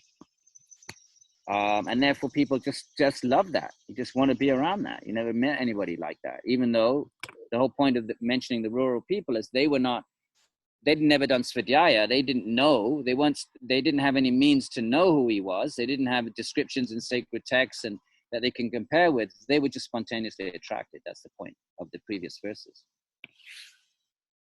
So he was acutely intelligent. So the king, devotee of Vishnu, approached the sage, who was sitting peacefully, sitting there in the assembly. Parikshit bowed, if you can serve others, then he's happy to do so. He's just sitting there, waiting. Parikshit bowed, he's got no agenda, no desires, nothing he needs. He's there. The king, is happy to serve the king, but the king has to approach him. The king has to approach. We have to approach our teachers. They'll make themselves available, but then we have to approach them. So Parikshit bowed his head to him and attentively offered him words of respect, right, with joined hands, as Pranjali again. After he does the usual formalities, of course, as a king, he knows very well how to do all of that, protocol, how do you greet a sage, what do you say? He goes through his normal, he's been trained since he was 5. Then he inquired for him with joyful words. Parikshit said, "Oh, by your lordship arriving here unexpectedly, out of kindness, we who are mere kshatriyas, right, members of the warrior caste, have today become worthy of being served by saints. You come here to serve us. My God, what a great blessing for a fallen warrior like me. Oh, Brahmana, we have been transformed into pilgrimage places by your presence. Just because you're here with us, now we have become a pilgrimage place because you're here, not because of us, but the fact that you're here, that you're just by your presence, even just by we being near you, we ourselves have become pilgrimage places. By simply remembering such persons as yourself, our houses become purified, just by memory, not even the presence of that being, by memory of that being. What then to speak about seeing and touching you, right? Just remembering you, we're pure. What if you're actually there, we can see and touch you? How much greater is that? Washing your feet and offering your seat and so forth. From being in your presence, O great yogi, even the greatest of sins are immediately destroyed. That's the power of the pure devotee. Right? Even Patanjali says in one of that little list in chapter 1 about the things you can fix your mind on, and he talks about Ishvara, but then after that, he says Vitaraga, one who is free of desire. It's a reference to a great being. Look, check it out in the Yoga Sutras, somewhere around, like, I don't know, 136, one in the 30s. So your presence, even the greatest of sins are immediately destroyed, just like the enemies of the celestials are destroyed in the presence of Vishnu. When Vishnu incarnates, actually the whole Mahabharata war was because the war between the celestials and the demons were losing, and so they all fled, and they all took birth on earth as the kings of India, and that's why there was the war. And then the celestials had to take birth as the good kings, and Vishnu comes down as Krishna in order to kill the kings because they were sort of hiding out on earth. That's the sort of subtext behind the whole Mahabharata war, by the way. People think, well, it's violence, violence, violence. Well, of course it is, but there's a subtext to it, and that is that the demoniac beings. Anyway, let's forget about that. Let's not weird this out. So, Bhagavan Krishna, verse 35, who is dear to the sons of Pandu. They're all bhaktas. They all love Krishna. They think of nothing other than Krishna, even though they're all caught up in their dharmas and eventually the war. All they think about is Krishna the whole time. And Krishna even serves his bhakta Arjuna by being his charioteer. When one becomes the highest pure bhakta, then the roles reverse. Up until we become pure, we serve God till we become pure, fully pure. Once we're completely pure, what does pure mean? Free of all desires for body, mind. Completely and utterly just only God. At that point, we capture God, the uncapturable one. The text often says that the uncapturable one becomes captured by love. Then the roles reverse, as we see in the stories of Krishna, and now Krishna serves as devotee, who of course serves God. It's beautiful. This is the highest level of bhakti. So then he says, Krishna is surely pleased with me. So as to please his paternal aunt son, he's saying, look, I'm the son of Krishna's paternal. So in other words, Krishna's sister is Subhadra. Arjuna and Krishna are cousins on the father's side. I can't remember. But then on the mother's side, that would mean, so Krishna's father is Vasudeva, and Vasudev is the brother of Devaki, and Devaki is the mother of Krishna. That's how it is, okay? So therefore, Krishna is the maternal cousin of Arjuna. Something like that. If I got that wrong, we'll fix it later. But therefore, anyway, so he's saying, look, you're here to please, not me, you're here to please my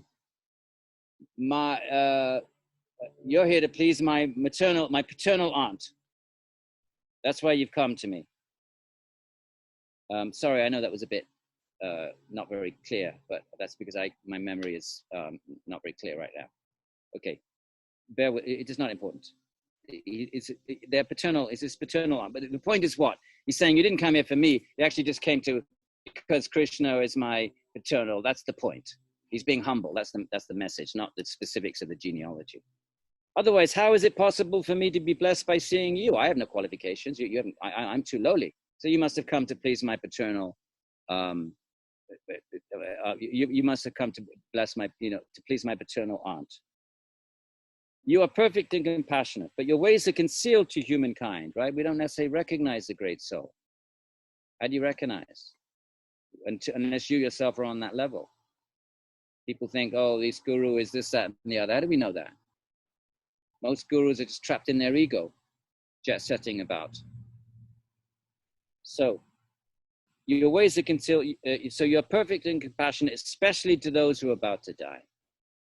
That's when we really need to be compassionate, right? Even on a materially, if someone's about to die, who is not compassionate to that person? Therefore, I ask of you, okay, now we get the question, set up the bhagavata. Now, if you're getting a bit tired, pay attention. If you try to pay attention here, because these are the questions, the answers to which fill up the rest of the text. These are the questions. He's already asked one question. What is the dharma of someone about to die?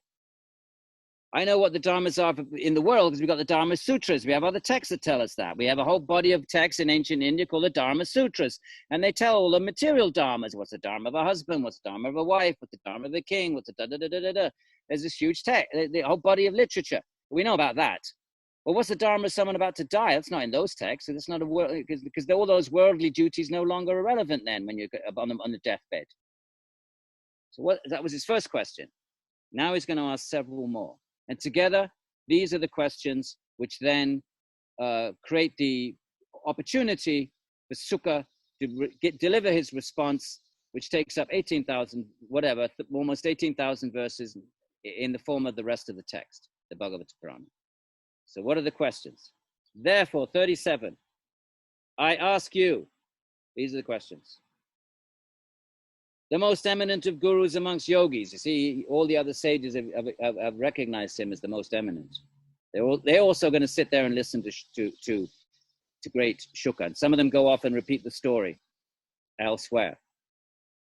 And I heard this in a great assembly of Parikshit and Shuka. And then they go to other assemblies and they repeat what they've heard. Back then, people could remember what they heard. What is the means to perfection? Question number one. I mean, the previous question about Dharma, but now this sort of cluster of questions. The first one. What is the means to perfection? Number two. What should be done at every moment by a person in this world about to die? We're all about to die. What should we be doing? I'm just fortunate. I happen to know I'm going to die in 7 days. But everyone's about to die. So what should we really be doing every moment? Over and above our mundane, temporary dharmas. What should we really be doing with these minds of ours? What should be heard? We should be listening to rock and roll music, listening to soap operas on the television. What should we, because whatever hears goes into our mind. What should we be feeding our mind then? What mantra should we be chanting? Japa. What actions should be performed by men, O Master? Ultimate actions, not temporary actions. What should be remembered? Meaning, what do we keep remembering? Normally, when we're walking around, we're just making up stories in our head, remembering random things and just creating fantasies and spinning all kinds of nonsense in our minds all the time. Pay attention to what the nonsense mind does all day. It just makes up stories. Or what if this and what if that? And this person said this and what did he mean? And what did he really mean? And maybe he offended me. Just nonsense stories. Or if I had this, I'd be happy. Oh, look at that person. That person's happy. He's got this and just nonsense. And then we feed it with more nonsense. Actually, official nonsense. Television and films is official nonsense. It's official fiction. That is. Then we further feed our own nonsense with official nonsense in the form of all. And what? And then we just go through life, just think our mind's full of nonsense. And then moment of death, what are you going to do? What are we going to do?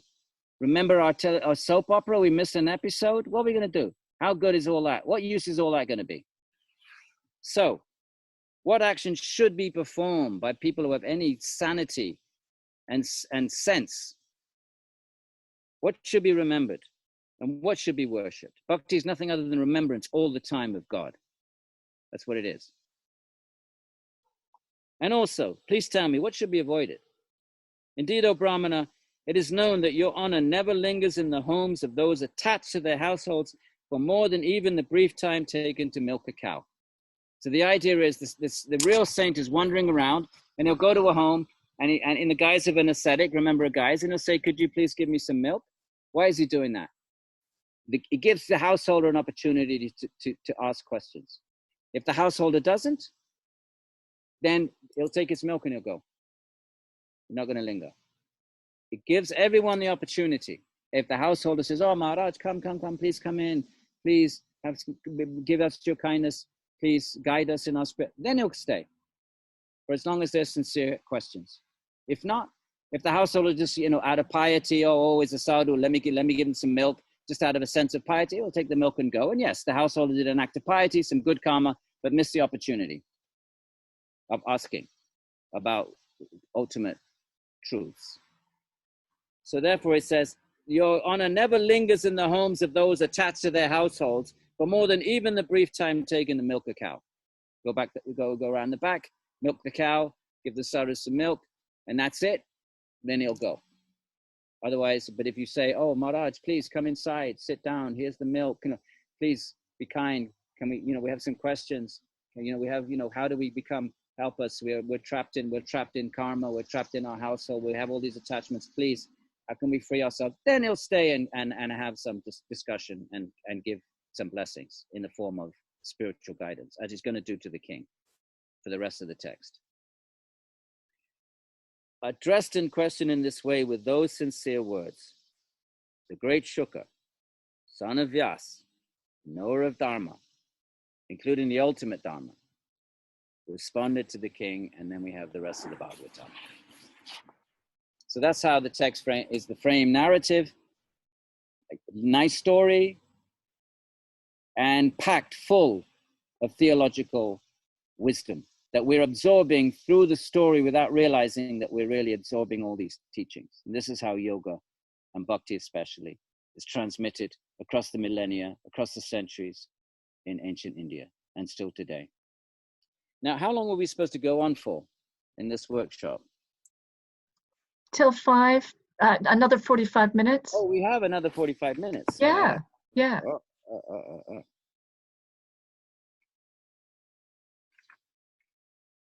Okay. So then we'll just keep reading. That's what our workshop is. Great. Questions, we'll try to, at some point, create something. It's just I'm getting so busy now. All these online workshops, and that semester's about to start at Rutgers.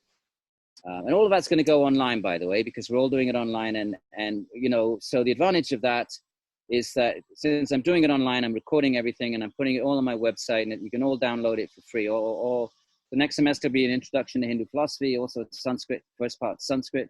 It'll all be up there. Just sort of surf around the website, and I'm just updating it today. It's all going to be rearranged, so wait a couple of days, and then I'll even this recording I can put up there. Why not? Just make it available for everybody. So as long as I can teach from home, I'm going to try to do so. Certainly this semester, I'm hoping I can do it for next semester. That way I can put the whole of the Sanskrit course up there. Because it's in the classroom, then it's live. Then I'm actually going to look into ways of, even if we go back to the classroom for the spring semester, I'm going to look to see if there's any equipment whereby I can still record stuff. Because, now I'm, getting closer to retirement, and I want to just make all the courses that I've ever taught and developed over the years in the classroom. I'd like to at least have one of each of those available for you all. So there's some cool, very good, some cool courses, but anyway, certainly this coming semester. Right now, next story, book 2, chapter 1. What's on the handout? You got chapter 1 and chapter 2?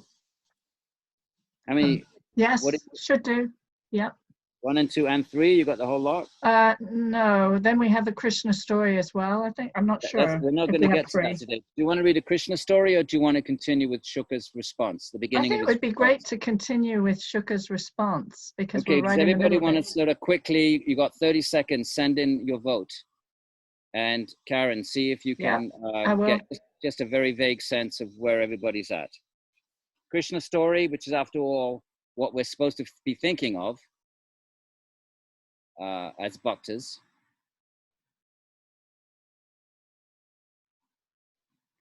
Okay, you've got another 15 seconds.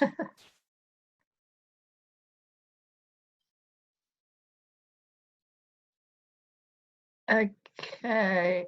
What does it look like? I know Vishal wants a Krishna story. Yeah, Vishal does, but in fact, Vishal has had about 5 votes already. Yeah, that's not odd, really. Yeah, stuck in the decks, Vishal. You'd be a good politician, my friend. I think it's more for continue Shuka's response. Right. And maybe we could do the Krishna story with the Q&A whenever we manage to get that time. All right. Yeah. Book 2, chapter 1. Shuka said. All right, we'll just read chapter 1. We're not going to get to 2. I don't want to rush through it. This question of yours, posed for the welfare of people, is excellent, O king. It is appreciated by those who know the Atman, the real yogis. They're not going to chit-chat with you. I had my guru, never chit-chat. Never chit-chat. Because you know chit-chat is actually asatyam. You sort of say, how are you doing? You actually don't, it's actually dishonest because you actually don't really care. It's just kind of, they're just kind of space fillers. People feel uncomfortable, just be silent. My guru would remain silent. He would never say anything. If you asked a question, it was asatyam, he wouldn't answer. I remember that one time it was so clear to me. Anyway, that's a story for another day. So, but this question is appreciated by those who know the Atman. Those who know the Atman, they don't want to chit chat about weather. They only want to talk about Atman and Bhagavan, real sadhus. And from everything that is useful for people to hear, many things are useful, right? How to do Dharma in the world, how to keep healthy. Some of you, I do yoga, asana, posture. Oh, useful. But out of all of the useful things, it is the most worthwhile topic. Why is it the most worthwhile? Because it's the only eternal, real. All the rest is temporary and ephemeral. For those people who have not seen the truth of the Atman, who are haven't seen it, and are attached to their homes and households, if we haven't seen the Atman and we think we're body-mind, so then what? What do we use our lives for? Enjoying our body-mind. So that means we need a house so we can keep warm and safe. So we need all these things. So that's what we can become attached to. If we are attached to the body-mind, we're attached to all the extensions of the body-mind. So from all those who haven't seen the truth, and naturally, if you haven't seen the truth, we're avidya, which means asmita, which means ragadvesha. They're inevitable consequences. You can't really get rid of ragas and dveshas until you get rid of asmita and avidya. And that's what sadhana attacks. Sadhana eradicates the avidya and slowly chips away at avidya and asmita. And along with it, then the desires decline. We can't see our avidya and asmita. What can we see, though? Our desires. How do we know when we're making progress? Are our desires diminishing? That's something we can see. And that's when Arjuna asks Krishna in the end of 2nd chapter, how do I know who is a real yogi, a stitadhi? And Krishna answers in 10 or 20 verses. Every single one of those verses says, free of desire, free of desire, free of desire. That's how we test our spiritual journey. Can you hear that? That's biker asmita. That's an asmita. What is that? A statement. What? I'm a biker. Look how noisy. Look at me. I'm a tough guy. I'm on a bike. It's a type of asmita. So, not to be judgmental, but since he went roaring past, we can include him in our little narrative here. So, so for those people who are attached to homes, who haven't seen Yatman, there are thousands of things that seem worth hearing. Oh, have you heard about this? Have you heard about that? Do you know about this? Do you know about that? There are thousands of things. Look, see if this applies to us. The prime of life is carried away by sexual intercourse and sleep during the night, O king. So right there, sleeping, we lose, bang, a third of our life, bang, gone. and through striving for wealth and maintaining one's family during the day. What do we do in the day? We try to make money, we try to maintain the family, we follow our desires. Bang, life, gone. Obsessed with one's body, because we think we are the body. So what else are we going to do except take care of who we think we are? It's natural. With our body, children and wife, which are like illusory soldiers. Why are they illusory? Because they could die at any moment. Our kids could leave us at any moment. Our parents can die. Our partner can just wake up one morning after 50 years of marriage and say, I don't love you anymore, sorry, and walk away. Illusory. Fallible soldiers. So because one's obsessed with all this, one does not perceive their demise, even while actually perceiving it. We don't see how these things, even though we do see it, even perceiving it, our kids are growing up, they're leaving us, they're pulling away. Parents are getting old, they're pulling away. Our spouse is not the same as when we got first married. Now it doesn't talk to me anymore. Pulling away. We perceive it, and yet we don't want to accept the truth of their fallibility. Therefore, O son of Bharata, what of these things are useless at the moment of death? One desiring freedom from fear. From fear? If you want to be free of fear, or afraid, oh, my body, right now we're all full of fear, corona, maybe I'll catch corona, maybe full of fear. What should we do? Should hear about. One of the questions remember, one of the questions is, what should one do? What should one hear at the moment of death? Remember, let's go back, right? What should be heard? What should be done at every moment by a person in the world about to die? That was one of the questions at the end of the previous chapter by Parikshit. So now he's answering. Therefore, if you desire to be free from fear, hear, glorify, and remember Hari, the first 3 of the 9 processes of bhakti. There are infinite processes of bhakti, but 9 are special. And they begin with hearing. How does bhakti begin? You hear about it. It doesn't just magically manifest in the mind. Shravana, you hear about it. You hear about God. You're informed about it by the teachers that dedicate their lives to. That's all they do is try to share this. So you hear about it. Then what? Shravanam, kirtanam. Then you kirtanam. You become attracted, and then you glorify. And Shravanam, kirtanam, and then you remember Vishnu smaranam. So these are the first 3. Is Shravanam, kirtanam, smaranam. How does he put it? Same thing. Hear about, glorify, remember. Ultimately, bhakti is about remembering God all the time. And that's why we were going to read the Krishna story as part of this workshop, because that's what devotees remember. They remember those stories. Not just some abstract God, some nebulous just concept of God. Oh, let me remember God. How are you going to remember God? The mind remembers actual factual things. You remember, what you had for breakfast. It's a samskar of a real thing. How are you going to remember God? Just as a concept? Oh, the notion of God? Good luck satisfying the mind with that.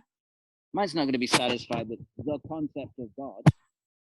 These stories are actual activities of God. They give us substance which the mind can be recorded in the mind. They're recorded when we hear them and recite them and read about them. That's what these books are all about. The Puranas, they give us stories, even the story of Parikshit, even the stories of the devotees are still, because they're connected to God by remembering the stories of the devotees. That's also being connected to God indirectly through their presence. So what is bhakti? Is remembering the actual stories of God and also the stories of the great devotees of God, the bhaktas. In Christian tradition, it would be, the stories of St. Francis of Assisi, great devotees of God in other traditions too. So, what should one do? He should hear about, glorify, and remember. Hari, who is Bhagavan, who is Ishvara, same thing. Brahman, all of that is Krishna. Indeed, the perfection of life for a person, whether through the path of Sankhya Yoga, because even Sankhya Yoga we have Ishvara Pranidhana in a very, very underdeveloped way, but it's still there. It's there enough so that if we're curious, we would then become interested. What is this Ishvara Pranidhana in Patanjali? What does that Pranidhana mean? Who is this Ishvara? It's enough that Patanjali stuck it in there so that those curious will then ask questions about it. And since Patanjali doesn't give us any more information, they'll go to texts like the Bhagavatam to fill in that information. So that's what he's saying. Whether through the paths of Sankhya Yoga, or through the performance of Dharma, or through knowledge, what's the goal of it all? To remember Narayana at the end of life. Right?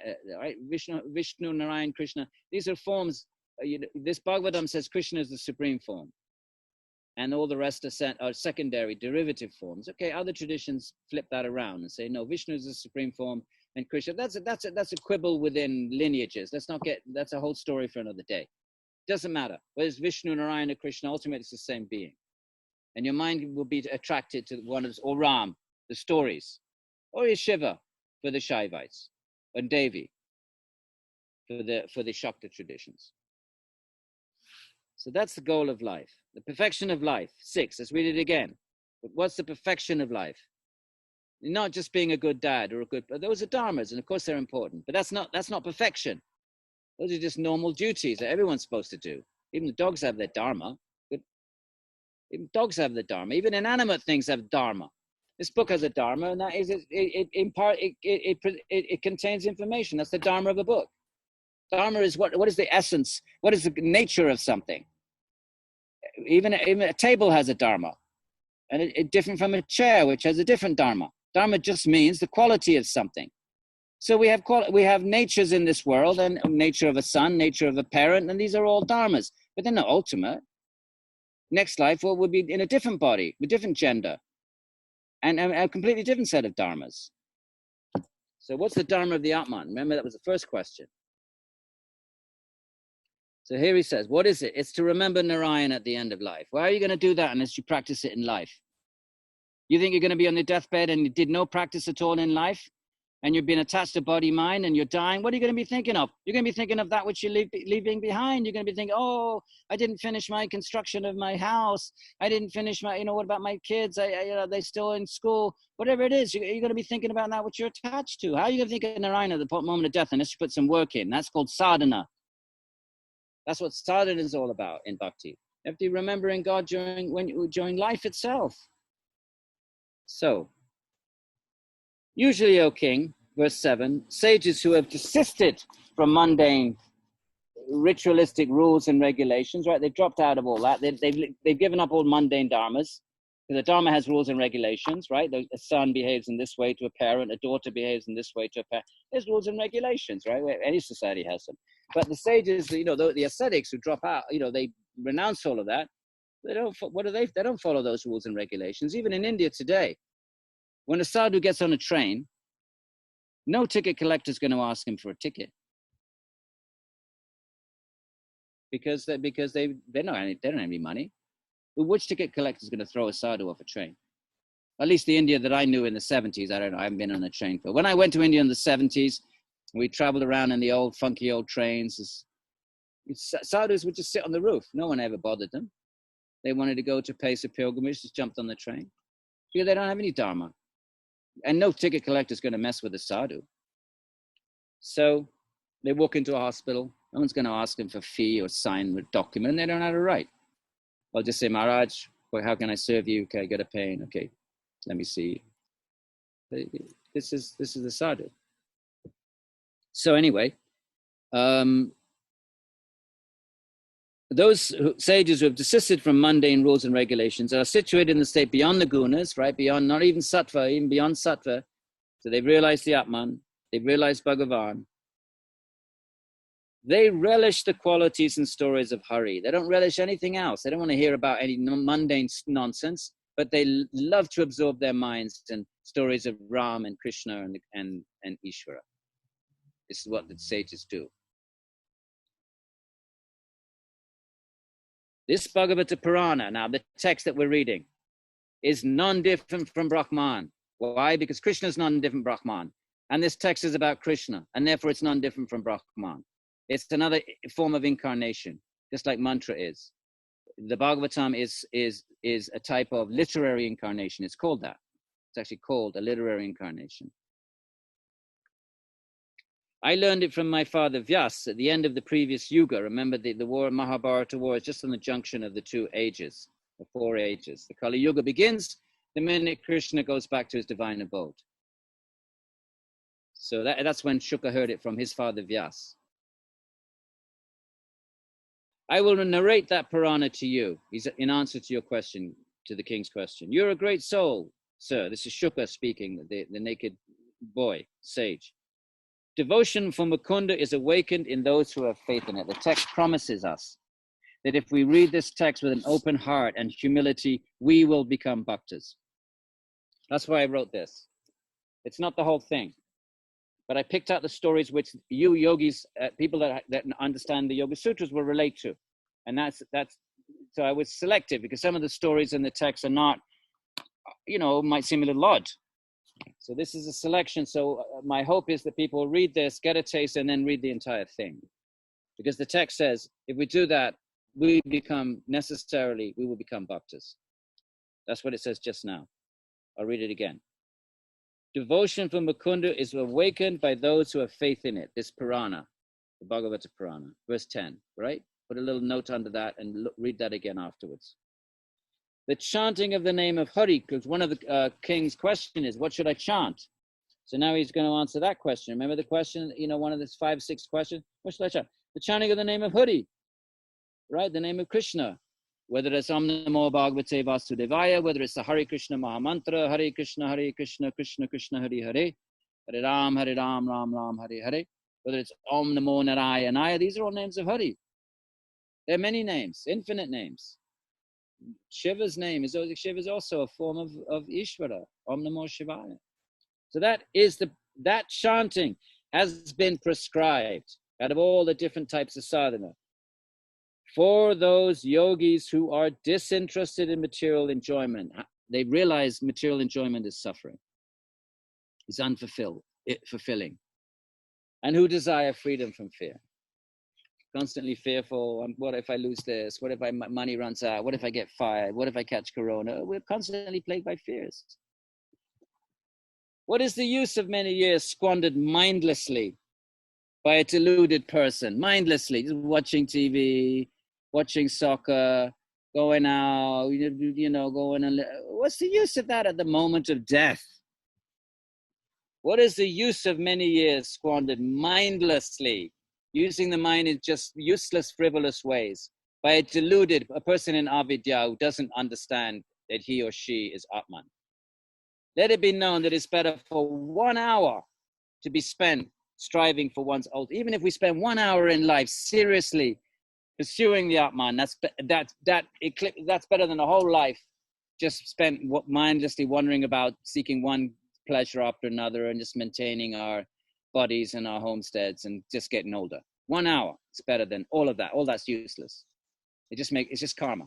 Let's hope at least it was pious. If that's what we're doing, at least make it pious. But 1 hour of real yogic pursuit is better than all that, because in our next life we pick up from that 1 hour. After the sage king, now Shuka's talking about a previous king, because remember Parikshit's the king, so he wants to connect him to another kingly, not just a yogi or a brahman, but he wants to show him that, even in the king dynasty there were yogis. So he said, after the sage king by name of Kartavanga found out what remained of his life, he was given an example of an exemplar in a sort of vaguely similar situation to Parikshit, somewhat similar, or at least comparable. After he found out what remained of his life, and I can't remember the story, unfortunately. There should be a footnote there. I don't know why there isn't. Oh, there is one, yeah. He renounced everything in an instant and dedicated himself to Hari, who bestows fearlessness. So he's saying, even kings can do it. And one of your forefathers did it to encourage our Parikshit that he too can do it. There is a limit also, O Kaurava, to your lifespan, 7 days. He says, you're lucky. You even know how long you've got. Take all steps necessary to prepare for death during this time. This is the serious business. If it's true that we're an Atmans and that everything we do is karma and that we're going to come back, it's serious business. What are we using our lives for? Why aren't we thinking more seriously? The text is saying we're useless. We're mindlessly using our life. What a powerful slap in the face. Mindlessly. Not paying attention to our real, ultimate, deep level self-interest. There's a limit. You've got 7 days. It's 15. When the end comes, a person should sever desire for this body. That's why there's sannyas at the end of the 4 stages of life. It's even formalized even in the mundane Vedic culture, in a sort of a, even not just for yogis, but even for householders. Some of them should take sannyas. It should be severed. And all that is associated with it. Cut it. That's going to make you cut it. So cut it yourself. So that the very, very last period of life, you at least stand a chance of trying to focus the mind on the true, on the real, on the ultimate, on God, on Bhagavan. With the weapon of detachment, free from fear. Free from fear. Just surrender, pranidhana to God. God will take care of all our needs. Rakshasishyati iti. He will protect. Not medicine, not doctors. That's not going to help in the moment of death. With mind fixed, one should leave home alone, wash in the water of a sacred place, and then sit on a seat prepared according to the prescription. Should even sever ourselves from our home. One should concentrate on the 3 constituent phonemes of Om, Patanjali, Om, Tasyavachakaha. This Purana gives us 3 mantras, Om, and then Om Namo Narayanaya, and Om Namo Bhagavate Vasudevaya.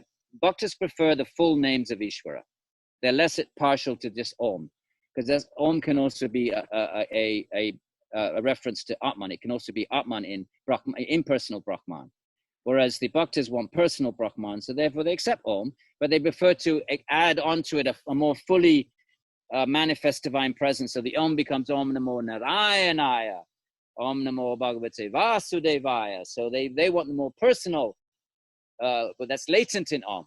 They want that latent personal being to manifest in their mantras, and that's why bhakti mantras tend not to be Om, which is more favored by the Jnana traditions, that they only want the Atman, they don't want Bhagavan. So they tend to favor Om. Bhaktas want the more fully manifest personal presence of God. But here he talks about Om. Later on, he'll expand that into Om Namo Narayanaya later in the text, and Om Namo Bhagavate Vasudevaya. So what is that? It's the great and pure Brahman in the form of sound. It's not a symbol. It is Brahman in this form. Just like Krishna is Brahman. So the mantra is non-different. Even Patanjali say Tasyavachaka Pranavaha. One should restrain one's mind and control one's breathing, keeping the mind fixed on that seed. So this is a little Patanjali in here. With the intelligence as the driver, that goes back to the metaphor of the chariot that we find in the Upanishads. You can go in the footnote and read that. Because the intelligence is the driver of the chariot, the mind is the reins, and the senses are the horses. So what's controlling the chariot of the body? Otherwise, the horses go crazy, the senses go every which way, and the chariot will just crash into something. The mind's controlling them, but what's controlling the mind? It's the driver, that's the intelligence. And the Atman is just the passenger. So with the intelligence as the driver, it's the intelligence that has to do this work of fixing the mind in one thing or another. Even if you're pursuing desires in ignorance, well, the intelligence has to tell you how to fulfill your desires. The intelligence is the driver for any function of the mind.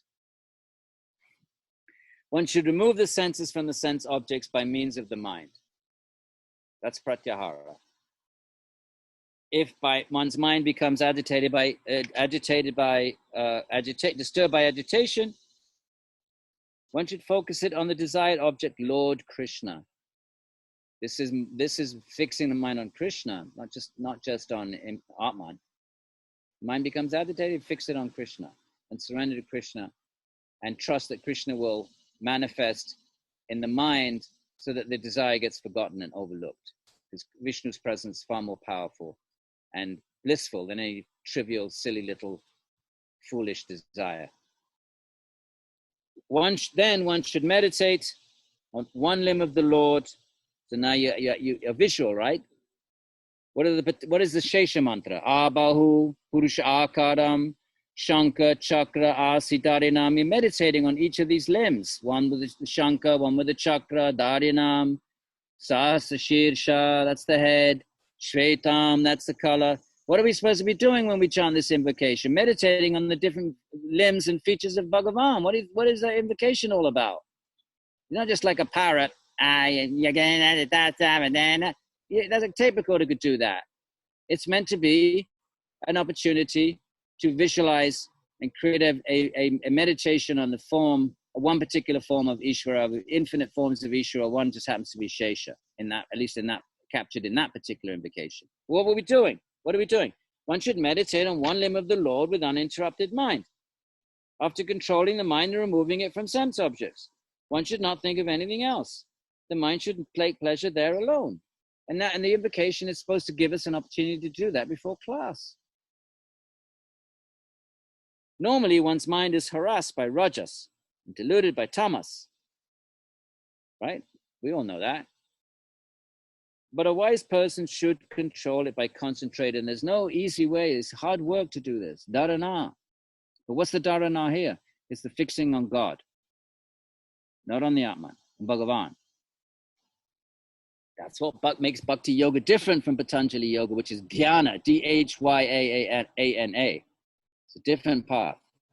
Bhakti Yoga overlaps, obviously, accepts the Atman, but it's taking it to a higher place, not just to the Atman, but to Bhagavan, who's beyond the Atman. So what do we fix the mind on? Bhagavan. While this concentration on the refuge of Lord Vishnu is being practiced, what happens when we do this?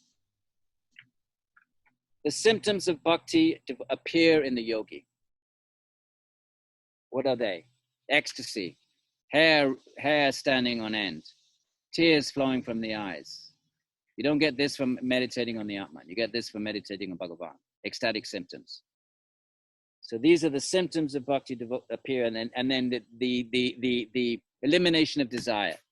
Vishnu eclipses all of these. The desires are still there. They're still memories, but they no longer arise. They no longer trouble the mind. The mind is not interested in them. Why is the mind not interested in them anymore? Because the mind is absorbed in something so much superior, Bhagavan, and thoughts of Bhagavan, rather than some silly little, where's the best pizza? Where's the best, coffee house? So this yoga, which is the most auspicious, quickly manifests. At the end of chapter 6 of the Gita, Krishna says, Bhakti is the highest form of yoga. Yoginam api sarvesham madgate antaratmanam shradhavan bhajate yomam same yuktatama mataha. But Bhakti is the highest of all yogis. Why? Because Bhakti is the highest process. And why is that? Because Bhagavan is the highest entity. Yoga that just seeks the Atman is of course, it's spiritual, it's noble, it's wonderful, it's lofty, but it takes you to a place of Atman. It doesn't take you to Bhagavan.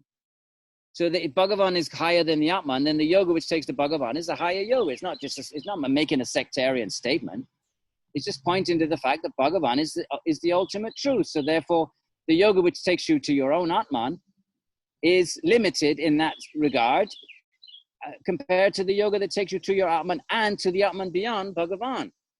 And that's Bhakti. So hence the statements that Bhakti is the highest that we find throughout the Gita. And of course, more so in the Bhagavata.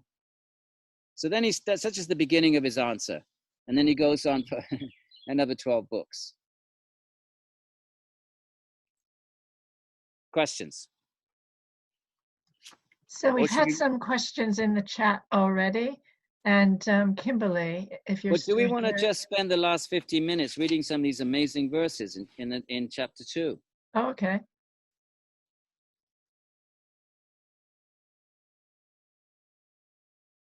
I mean, let's just bang away, and then we'll try to create a session for questions. Chapter 2, verse 2. The path of the Vedic scriptures is such that one's intelligence puzzles over meaningless words. He's talking about the old Vedas. We have no idea what they all mean. Even the Bhagavatam says that here. Wandering here and there in the world of Maya illusion. This is us, my friends. The Bhagavatam is talking to you and I. We're wandering around here and there in the world of Maya illusion. One does not attain one's goals. What's the real goal? What's the real artha? What's the Purusha artha? The Atman. Just like a sleeping person does not attain goals through dreams. These desires that we chase, they're dreams. They don't never give us satisfaction. Who's satisfied? No one. Think of how many desires you've fulfilled in the time you've been in this life. How many you've fulfilled? Can't even count them. Did any of them give us happiness? Why aren't we thinking that way? No. Why do we imagine some future desire is going to then? That's just foolishness.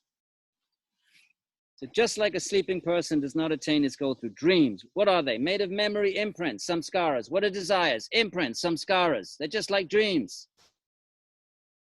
Therefore, a sage who is not deluded, not avijja, whose intelligence is fixed on the self, should accept whatever things are necessary for accomplishing this purpose and no more. Okay, I need to maintain my body to accomplish this purpose. Okay, so I eat simple, basic, healthy food so I can keep my body going and such that I can use it to pursue truth. So whatever we do it with that goal in mind. Because all other goals are useless. They fail us. They cannot fulfill us. Our own kids will leave us. Our own parents will leave us. Our own partners will leave us. That's whether in death or whether in life, they'll leave us. So they're useless then, at our own moment of death. One should not struggle for anything more than this, realizing that doing so would simply be labor for nothing, labor for nothing. All that work we put into our maintaining our homes, building up our businesses, projecting power in the world, useless at the moment of death. Remember, this whole narrative is revolving around the moment of death, which is what we should be thinking. It's not pessimistic. That's the only truth we know for sure. We only know that one thing, that we're going to die. You don't know what's going to happen in 10 minutes from now. Did anyone predict Corona came out of nowhere? You can't predict anything. But we can predict death. What do they say? Death and taxes.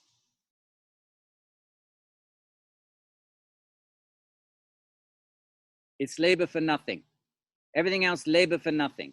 Every avidya enterprise is labor for nothing at that final moment.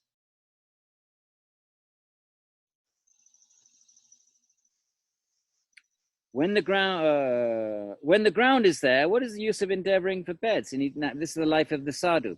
What do you need a bed for? To sleep on the ground. I mean, it's being rhetorical. When two arms belong to oneself by nature, what's the use of pillars? Do we really need all this stuff we've accumulated? That's the point. Arms, the ground is there for sleeping. The arms are there for pillows. When there are two hands, what is the use of a variety of implements for food? Do we need all this elaborate culture revolving around eating? Does it really need that?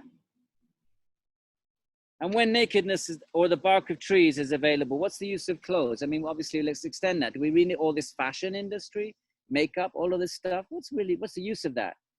Ornaments for a dead body, a dying body. What's the point of ornamenting a dying body? Are there no torn clothes discarded in the road? Can't we just live simply, just recycle our clothes? Do the trees who maintain others no longer give alms? Can't we get firewood and shelter from trees? Do we need all this elaborate? So in other words, what's the point of all this? Simple lifestyle. The simpler it is, the less we have to occupy ourselves with maintaining.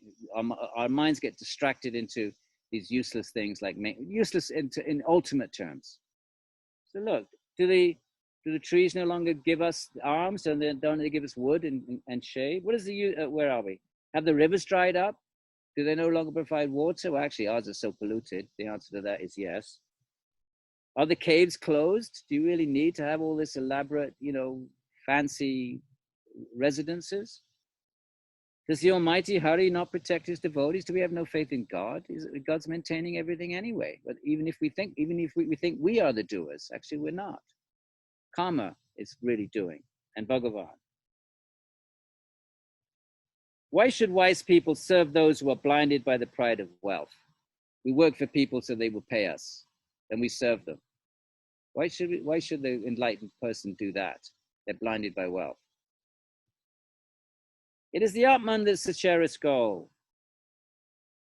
It is a part of the unlimited Bhagavan, and not just the Atman. It's a part of something greater still, the unlimited Bhagavan. It's very clear, Anksha. It's self-manifest and perfect and lies within one's heart. It's right within. It's who we really are. It's what consciousness is. The only thing we know is that we're conscious, as Descartes famously told us. That's the only thing we know. They're powerful Buddhist philosophers who argue very coherently that we don't even know there's an external world out there. We can't prove that. It could be a mirage. People see mirages, they think it's real, and they're not. What's your answer to that? The Vijnanavada don't think they're fools. We don't even know there's a world out there. The only thing we know, as Descartes said, is that we're conscious. What is that consciousness? The Atman. And what is it ultimately? Well, even the Atman itself is just a part of Bhagavan. That was the verse. So, this Atman is the goal that one should fix in mind and worship, not some trivial desire. It is in this way that the cause of samsara is brought to an end. Otherwise, you just come back. Do you want to come back? Fine, come back. Patanjali says, Boka Pavarga. You want to come back? Come back.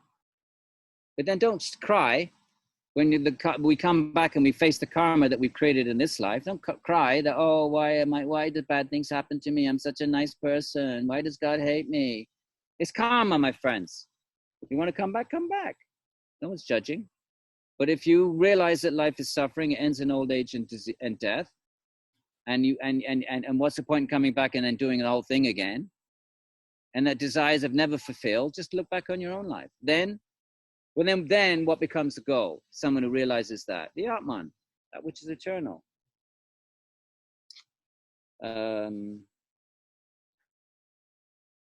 This is a bit of a verse 7. Upon seeing people fallen into, forget this bit. Upon seeing people experiencing the suffering generated by their karma, who other than a beast would neglect contemplating on the Supreme and instead engage in immoral behavior? Only animals would do that. But they don't have the karmic capacity to be moral agents, so they don't make karma. If we just sort of engage in immoral activity, harming others in pursuit of our desires, we're like animals then. And then whatever karma we create, it comes back to us. No point in whining about it.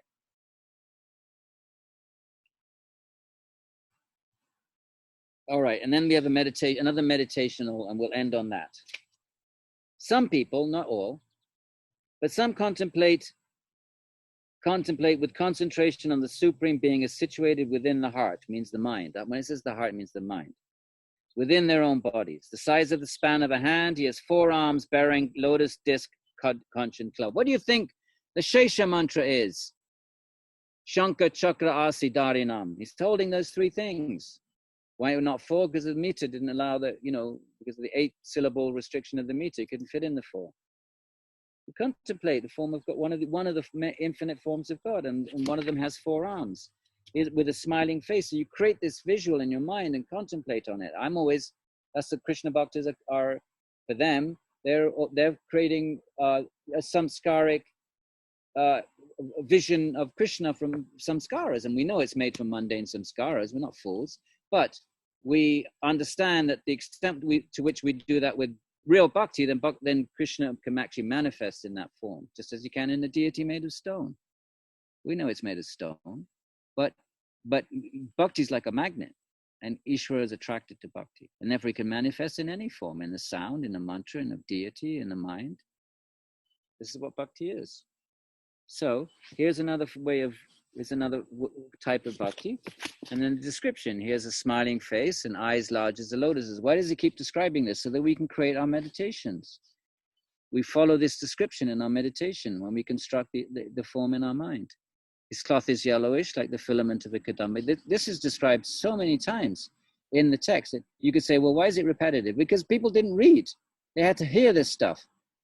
You can't, if you hear something, you can't just flip back and say, what was that? What color was this dhoti again? Then you go back and check. No. So therefore, repetition is mandatory, is imperative in oral cultures. You repeat, so that the mind can then fully retain the information, such that it can construct it in meditation when we're trying to meditate on God. We don't just randomly meditate on some new agey mental construct. The texts are very clear that those who have had visions of God describe it like this. You want to just make up your own concoction of what God is? Fine, go ahead. Good luck. Let's see if you get any ecstatic symptoms. That'll tell you. Or do we want to follow in the footsteps of those who have had visions? And they tell us. what the form of God, some of these forms look like. And here's what they look like. Smiling face and eyes large as lotuses. His cloth is yellowish like the filament of a kadamba flower. His ornaments brilliant, beautiful. And if you notice the pictures of Vishnu, next time you look at a picture of Vishnu or Krishna, you'll see all of this is in the picture. You can look at it with new eyes. You'll see that he has a yellow dhoti always. Vishnu, Krishna always wear yellow dhoti. The goddess wears red, but they wear yellow. His ornaments, right? You see them with necklaces, armlets, leglets, brilliant with precious jewels and gold and earrings. And the headpiece is always going to be like a crown with great gems. His tender bud-like feet are placed by the masters of yogis in the receptacle of their hearts. Devotees like worship on the feet of God because it's an act of humility. You know, just to meditate on the feet is the lower part of it. So normally in mundane life anyway, obviously not God, there's no low about God. But just still, in conventional life, the feet are the lowest part of the anatomy because, you know, they tread on the street and the dust and the stuff. So by respecting someone's feet, putting your head, the highest part of your anatomy on the lowest part of theirs, that's an act of respect and humility. And so on. And the description goes on, but I'm running out of prana, also because I'm fasting today. And I think we've reached our we could take a couple of questions. Karen, if you want to filter a couple of questions. Okay. I just need a break from speaking. Yeah, I know Vishal wrote his question first, but I was going to invite Kimberly to ask her question if she's still here. Kimberly, are you still here?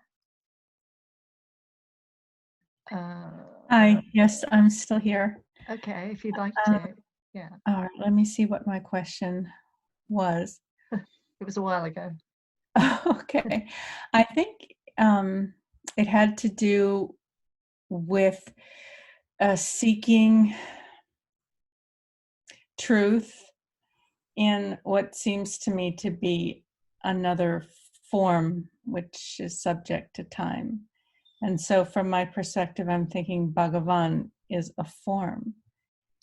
Well, the forms that we know are material forms are subject to time. But this is spiritual forms, they're eternal. I see. Even Patanjali says, Guru, you know, Sa Guru Ho Purvesham Kala Anavacheda, he's not affected by time.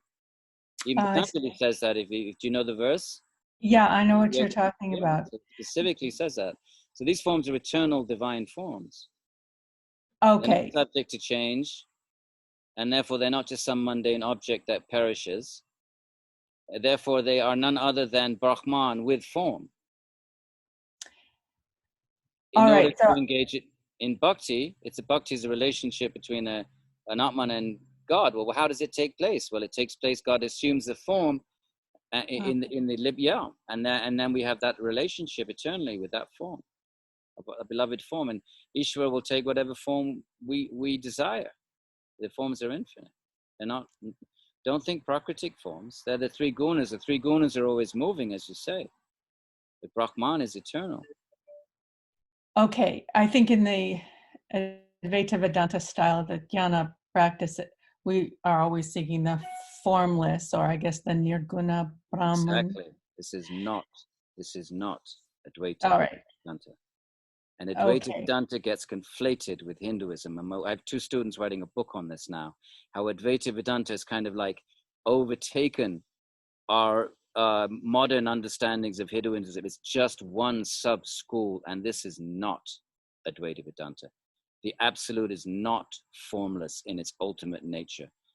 Formlessness is a part of its Shakti, but it is God, a distinct being. So this is more like Ramanuja, Vishishta Dvaita. Vishishta is not an Advaita Vedanta. So if you project Advaita samskaras onto this, then that's why you're puzzled. If you're thinking Advaita Vedanta is the only lens, then yes, Advaita Vedanta would conflict with this, but this is not, very consciously and articulately not Advaita Vedanta. No. Okay. So then, am I to understand that in Bhakti, it is the divine who assumes the form, but Well, I was going to talk about the other piece that we got. Is it Bhaktavatsalaya that we need, or that the divine is dependent upon his bhaktas to bring him into form? No. If you say he's Okay. assuming a form, then the form becomes temporary. But you talked about timeless forms. Yes, so therefore you don't assume it if it's timeless. It's Okay. eternally there. You assume something that wasn't there 1 minute, and then you assume it, now it's there the next minute. So it's temporal. You don't use the verb assume. Manifests. You may manifest that which is eternal. That's a different verb.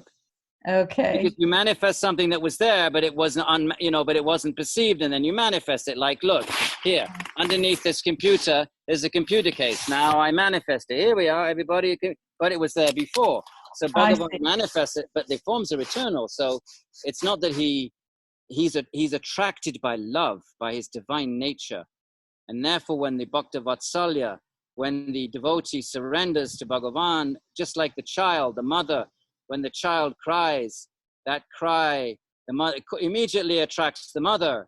So, but what attracts God then? Not jnana, not tapas, not yoga, not jittavritti nirodha, virtuosity. What then? Bhakti, love. Then Bhagavan will manifest the pre-existing eternal form, the ever-existing eternal form. This is not Advaita Vedanta. Because Advaita Vedanta thinks all forms are, including Ishvara's forms, are Maya. No. The Vaishnavas opposed Shankara very robustly for centuries. Okay. If you want to know, go onto my website. There's a whole course on Vedanta Sutras, Shankara versus Ramanuja. And the Vedanta Sutra is all about this. And you can download it for free, edwinbryant.org. Go into one of the links there, and there's a file called Vedanta Sutras, full of every chapter of the Vedanta Sutra, and this is the theme right throughout.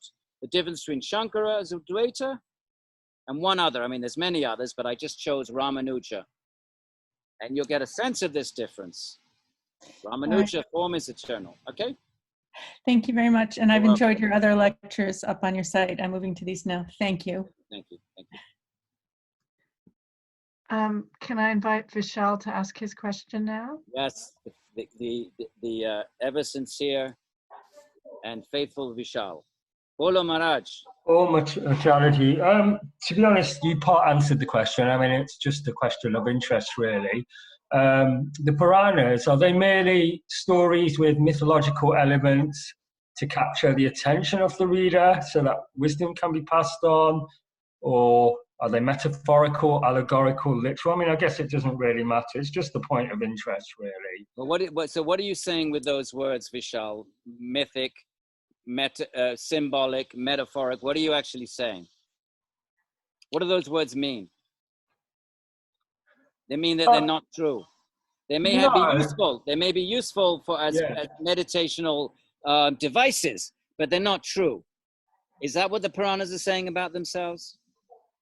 I mean, I don't think they're not true, but I think sometimes I'm accused of taking these things very literally, and I just wonder if... Let people accuse you. Where are you going to get your bhakti? From those people that accuse you, or are you going to get your bhakti from the Puranas? The Puranas never say they're mythic. They never say they're metaphoric.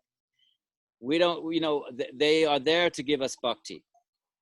Now, if we want to just enter in the mind of a historian and think about things through archaeology and that kind of history, we'll never be able to. Ishvara can do anything Ishvara wants. So yeah, of course, rational people are going to think they're myths and they're metaphors. And maybe if you're talking to a rational person, then you have to use that language. Otherwise, they're going to think you're a fool. And just say, yeah, well, maybe, but really, that's not the point. The point is not whether they're literally true. The point is that they give us bhakti. You may use that language to talking to a rationalist, but we don't, amongst devotees, you don't. Bhaktas, you don't use that language. For the bhaktas, Ishvara can do anything. If he wants to come and, and he can manipulate Prakriti in the moment of incarnation and rearrange Prakriti to do anything. So whether it's true or not, bhaktas don't think that way. They just think Ishvara is omnipotent. What does it mean to be omnipotent? He can do anything. So whether it's historically literary true, that's an issue that we have to confront when when we're connected to our reason and to Buddhi and having conversations with rational folks. Okay, then we can use that kind of language. But what do bhaktas do? They chant the kirtans and with all of these stories, and they just accept that the Ishvara can do anything. Why not? Why not? And even if it proves to be not literally historically true, who cares? As long as it gives us bhakti. A historian thinks like that, not a bhakta. So that brings me nicely. The second is just a statement, really. You mentioned Mahabharata quite a lot in your lectures. So one day, I don't know if you'd consider, I mean, obviously it's such a grand corpus text, you'd consider doing some sort of summary, because you tell nice stories from it and you've done it consistently. And I think a lot of us would appreciate it. But I know that time constraints and everything, but just something to consider. It's more difficult because the Bhagavatam is stories, but the stories are absolutely impregnated with philosophy. So we can take a section like we just did, and even though it's a tiny slither of the Bhagavatam, we walk away with an enormous amount of imparted knowledge. Mahabharata is not like that. There is one section called the Moksha Dharma, which is more philosophical, and one could take sections of that. But it doesn't lend itself well to a 3-hour or 12-hour workshop. So I would advise everybody to get the Penguin Classics, the translation by Smith, which trims it down to about 10%, but it's an actual translation of that 10%, not a rewording, and it captures the main storyline. That's just the story, though. The philosophy is in the Moksha Dharma. That's too technical. It doesn't, the publisher's not going to take that on. He's going to think that's never going to sell. But you can probably find academic translations of Moksha Dharma. But yeah, it would be a great idea, Vishal, if there was a way of doing it. I can't see a way of doing it, really. But yeah, I hear you. The fact that you like the story is a great thing, because it's a beautiful story. I just wouldn't know how to do it. All right, nice to see you again. Jai ho, jai ho. Are you all right for another question, Yeah. Edwin? Sure. I think Leanne had a question. I'm not sure if you want to ask it, Leanne.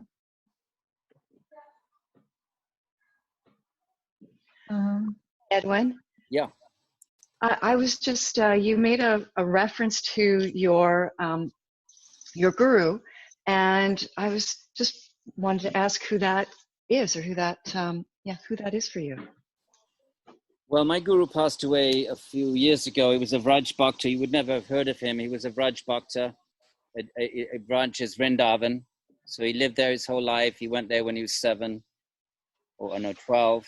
And even though he was from a very well-to-do Bengali landowning family, he left home at 12 and just walked to Vrindavan across India. A story like that. Lots of sadhus in India have those kinds of stories.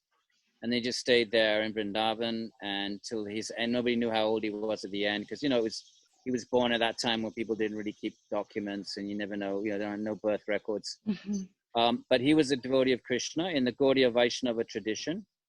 It was a Krishna lineage that goes back to the 16th century, and of course before that it goes way back into primordial time. But in the 16th century, it's really that particular lineage defines itself. In terms of so that's my guru, and that's my lineage, and he ran a Goshala, cow, because the cows are very dear to Lord Krishna, and so if you love someone, you love love me, love my dog. So therefore, he was a Baba for many years, just sitting under a tree and chanting. But then at some point, his sister came looking for him after decades. And said, well, look, your parents have died and you inherited a lot of money. And of course he could have just said, well, I renounce the money. But then he said, okay, I'll use it to build a Goshala, a cow protection ashram. So this money came his way, and so from that time onwards, he served the cows. He kept all the cows, and really amazingly. So that's what we would do as his disciples. We would serve the cows, and in the evening we would sit with him and ask questions and have sangha and discussion. He was an amazing scholar, and was probably the most famous scholar in Vrindavan. I think he had the first printing press in Vrindavan, so he took it upon himself to translate the canonical text of that lineage, a very rich canonical tradition. So his name was Haridas Shastri. There was no reason why you would have heard of him, because he's not famous in the West. I mean, it's like, it's like Neem Karoli Baba. India's full of Babas. How come we all know of Neem Karoli Baba? We only know about him because Ram Das and Krishna Das and happened to bump into him, and they became famous. And then through them, and they became sort of big presence, features on the sort of New Age, the sort of, Western Hinduism yoga landscape. And so through them, we heard about Neem Karoli Baba, but India's actually full of Babas like that. And it just so happens that by quirks of whatever, by divine arrangement or whatever, we've heard the name of Neem Karoli Baba. But so my guru was Haridas Shastri Baba. He was a Baba as well, but he was also a Shastri. Like Neem Karoli Baba was probably not educated, but it's got nothing to do with enlightenment, but just because of his upbringing. Whereas a Shastri is someone who's a Brahmin scholar. So it just so happened that my particular guru happened to be born in a high, Brahmin family, and therefore, his guru sent him to Varanasi to study all of the traditional texts. So he became a Shastri. That's got nothing to do, again, with bhakti but it just so happened that was his nature. So he was an incredible scholar, in addition to being just a Baba, sleeping on the floor, and then he got this Goshala together. And even now I go every year to the Goshala, except this year we weren't able to travel there. Edwin, thank you so much for sharing that. And do you feel that although your guru is now deceased, do you still feel that you maintain a relationship, a guru-sishya 100%. relationship? 100%.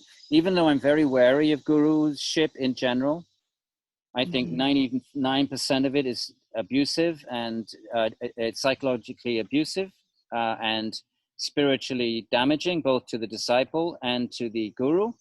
If there's any avidya or asmita at all, then the guru will feed, the asmita of the guru will feed on the adoration and the attention of the disciples, and the disciple surrenders critical faculties to the guru, and it's unhealthy for both. So I'm very, very suspicious. I'm very I never know what to tell people when they ask about gurus, because all the traditions say you have to have a guru, so I can't deny that. But I've been in the game for 40 years, and I've lived in ashrams. I mean, I've wandered around India for years. I've lived in ashram for 7 years. I've seen abuse, all over the place. And most of the gurus are trapped by their egos, in which case that the relationship with the guru is being filtered through ego and not reaching the divine. So I, in general, tell people, just take Ishwara as your guru. Just take Ishwara as your guru, and then if Ishwara then arranges it that you meet somebody, well and good. But if you go running around looking for a guru, you're most likely to get cheated. My first guru was a pedophile. How about that for an introduction to guruship? So, but there are occasionally these amazing beings, the real gurus, who have seen the truth, and that's what the Gita says. Tadviti pranipatena pariprashnena sevaya upadikshanti te gyanam gyaninas tattva darshana. They're tattva darshanas. They've seen the truth. So yes, my guru is, whenever I've had relapses from my spiritual path or wavered off, and when you waver off, you don't really realize you're wavering off until one day you wake up and you realize, I'm totally frustrated, I'm totally agitated, what's going on? And you realize you've disconnected. It's not like a sudden thing. You just slowly waver off. And the minute I connect with my guru's presence in my mind, what does that mean? It means the voice, his instructions, the instructions. And I resituate myself. Okay, what would my guru have me do in this situation? What would be his guidance in this situation? Immediately, I know instantly I'm now resituated on the spiritual path. So it's a beautiful thing when it works, but I just don't know what to tell people, because for the vast majority of in my own personal experience and my observation, for the most part, gurus are like everybody else. They're trapped. They may be sincere. It doesn't mean they're all bogus and just, But if they're trapped by their guru, by their ego, then your relationship with God through them is being diverted into their ego. And that's, but anyway, that's more of an answer than you requested. But yes, it's very real for me. Thank you for the question. Thank you, Edwin. Okay, last question, my friends, if there is one. Otherwise, everybody, Jai Shri Radhe Sham. Everybody, Jai Shri Radhe. Come on, Karen. Come on, Gela. I know you're a Gyani. Give it a go.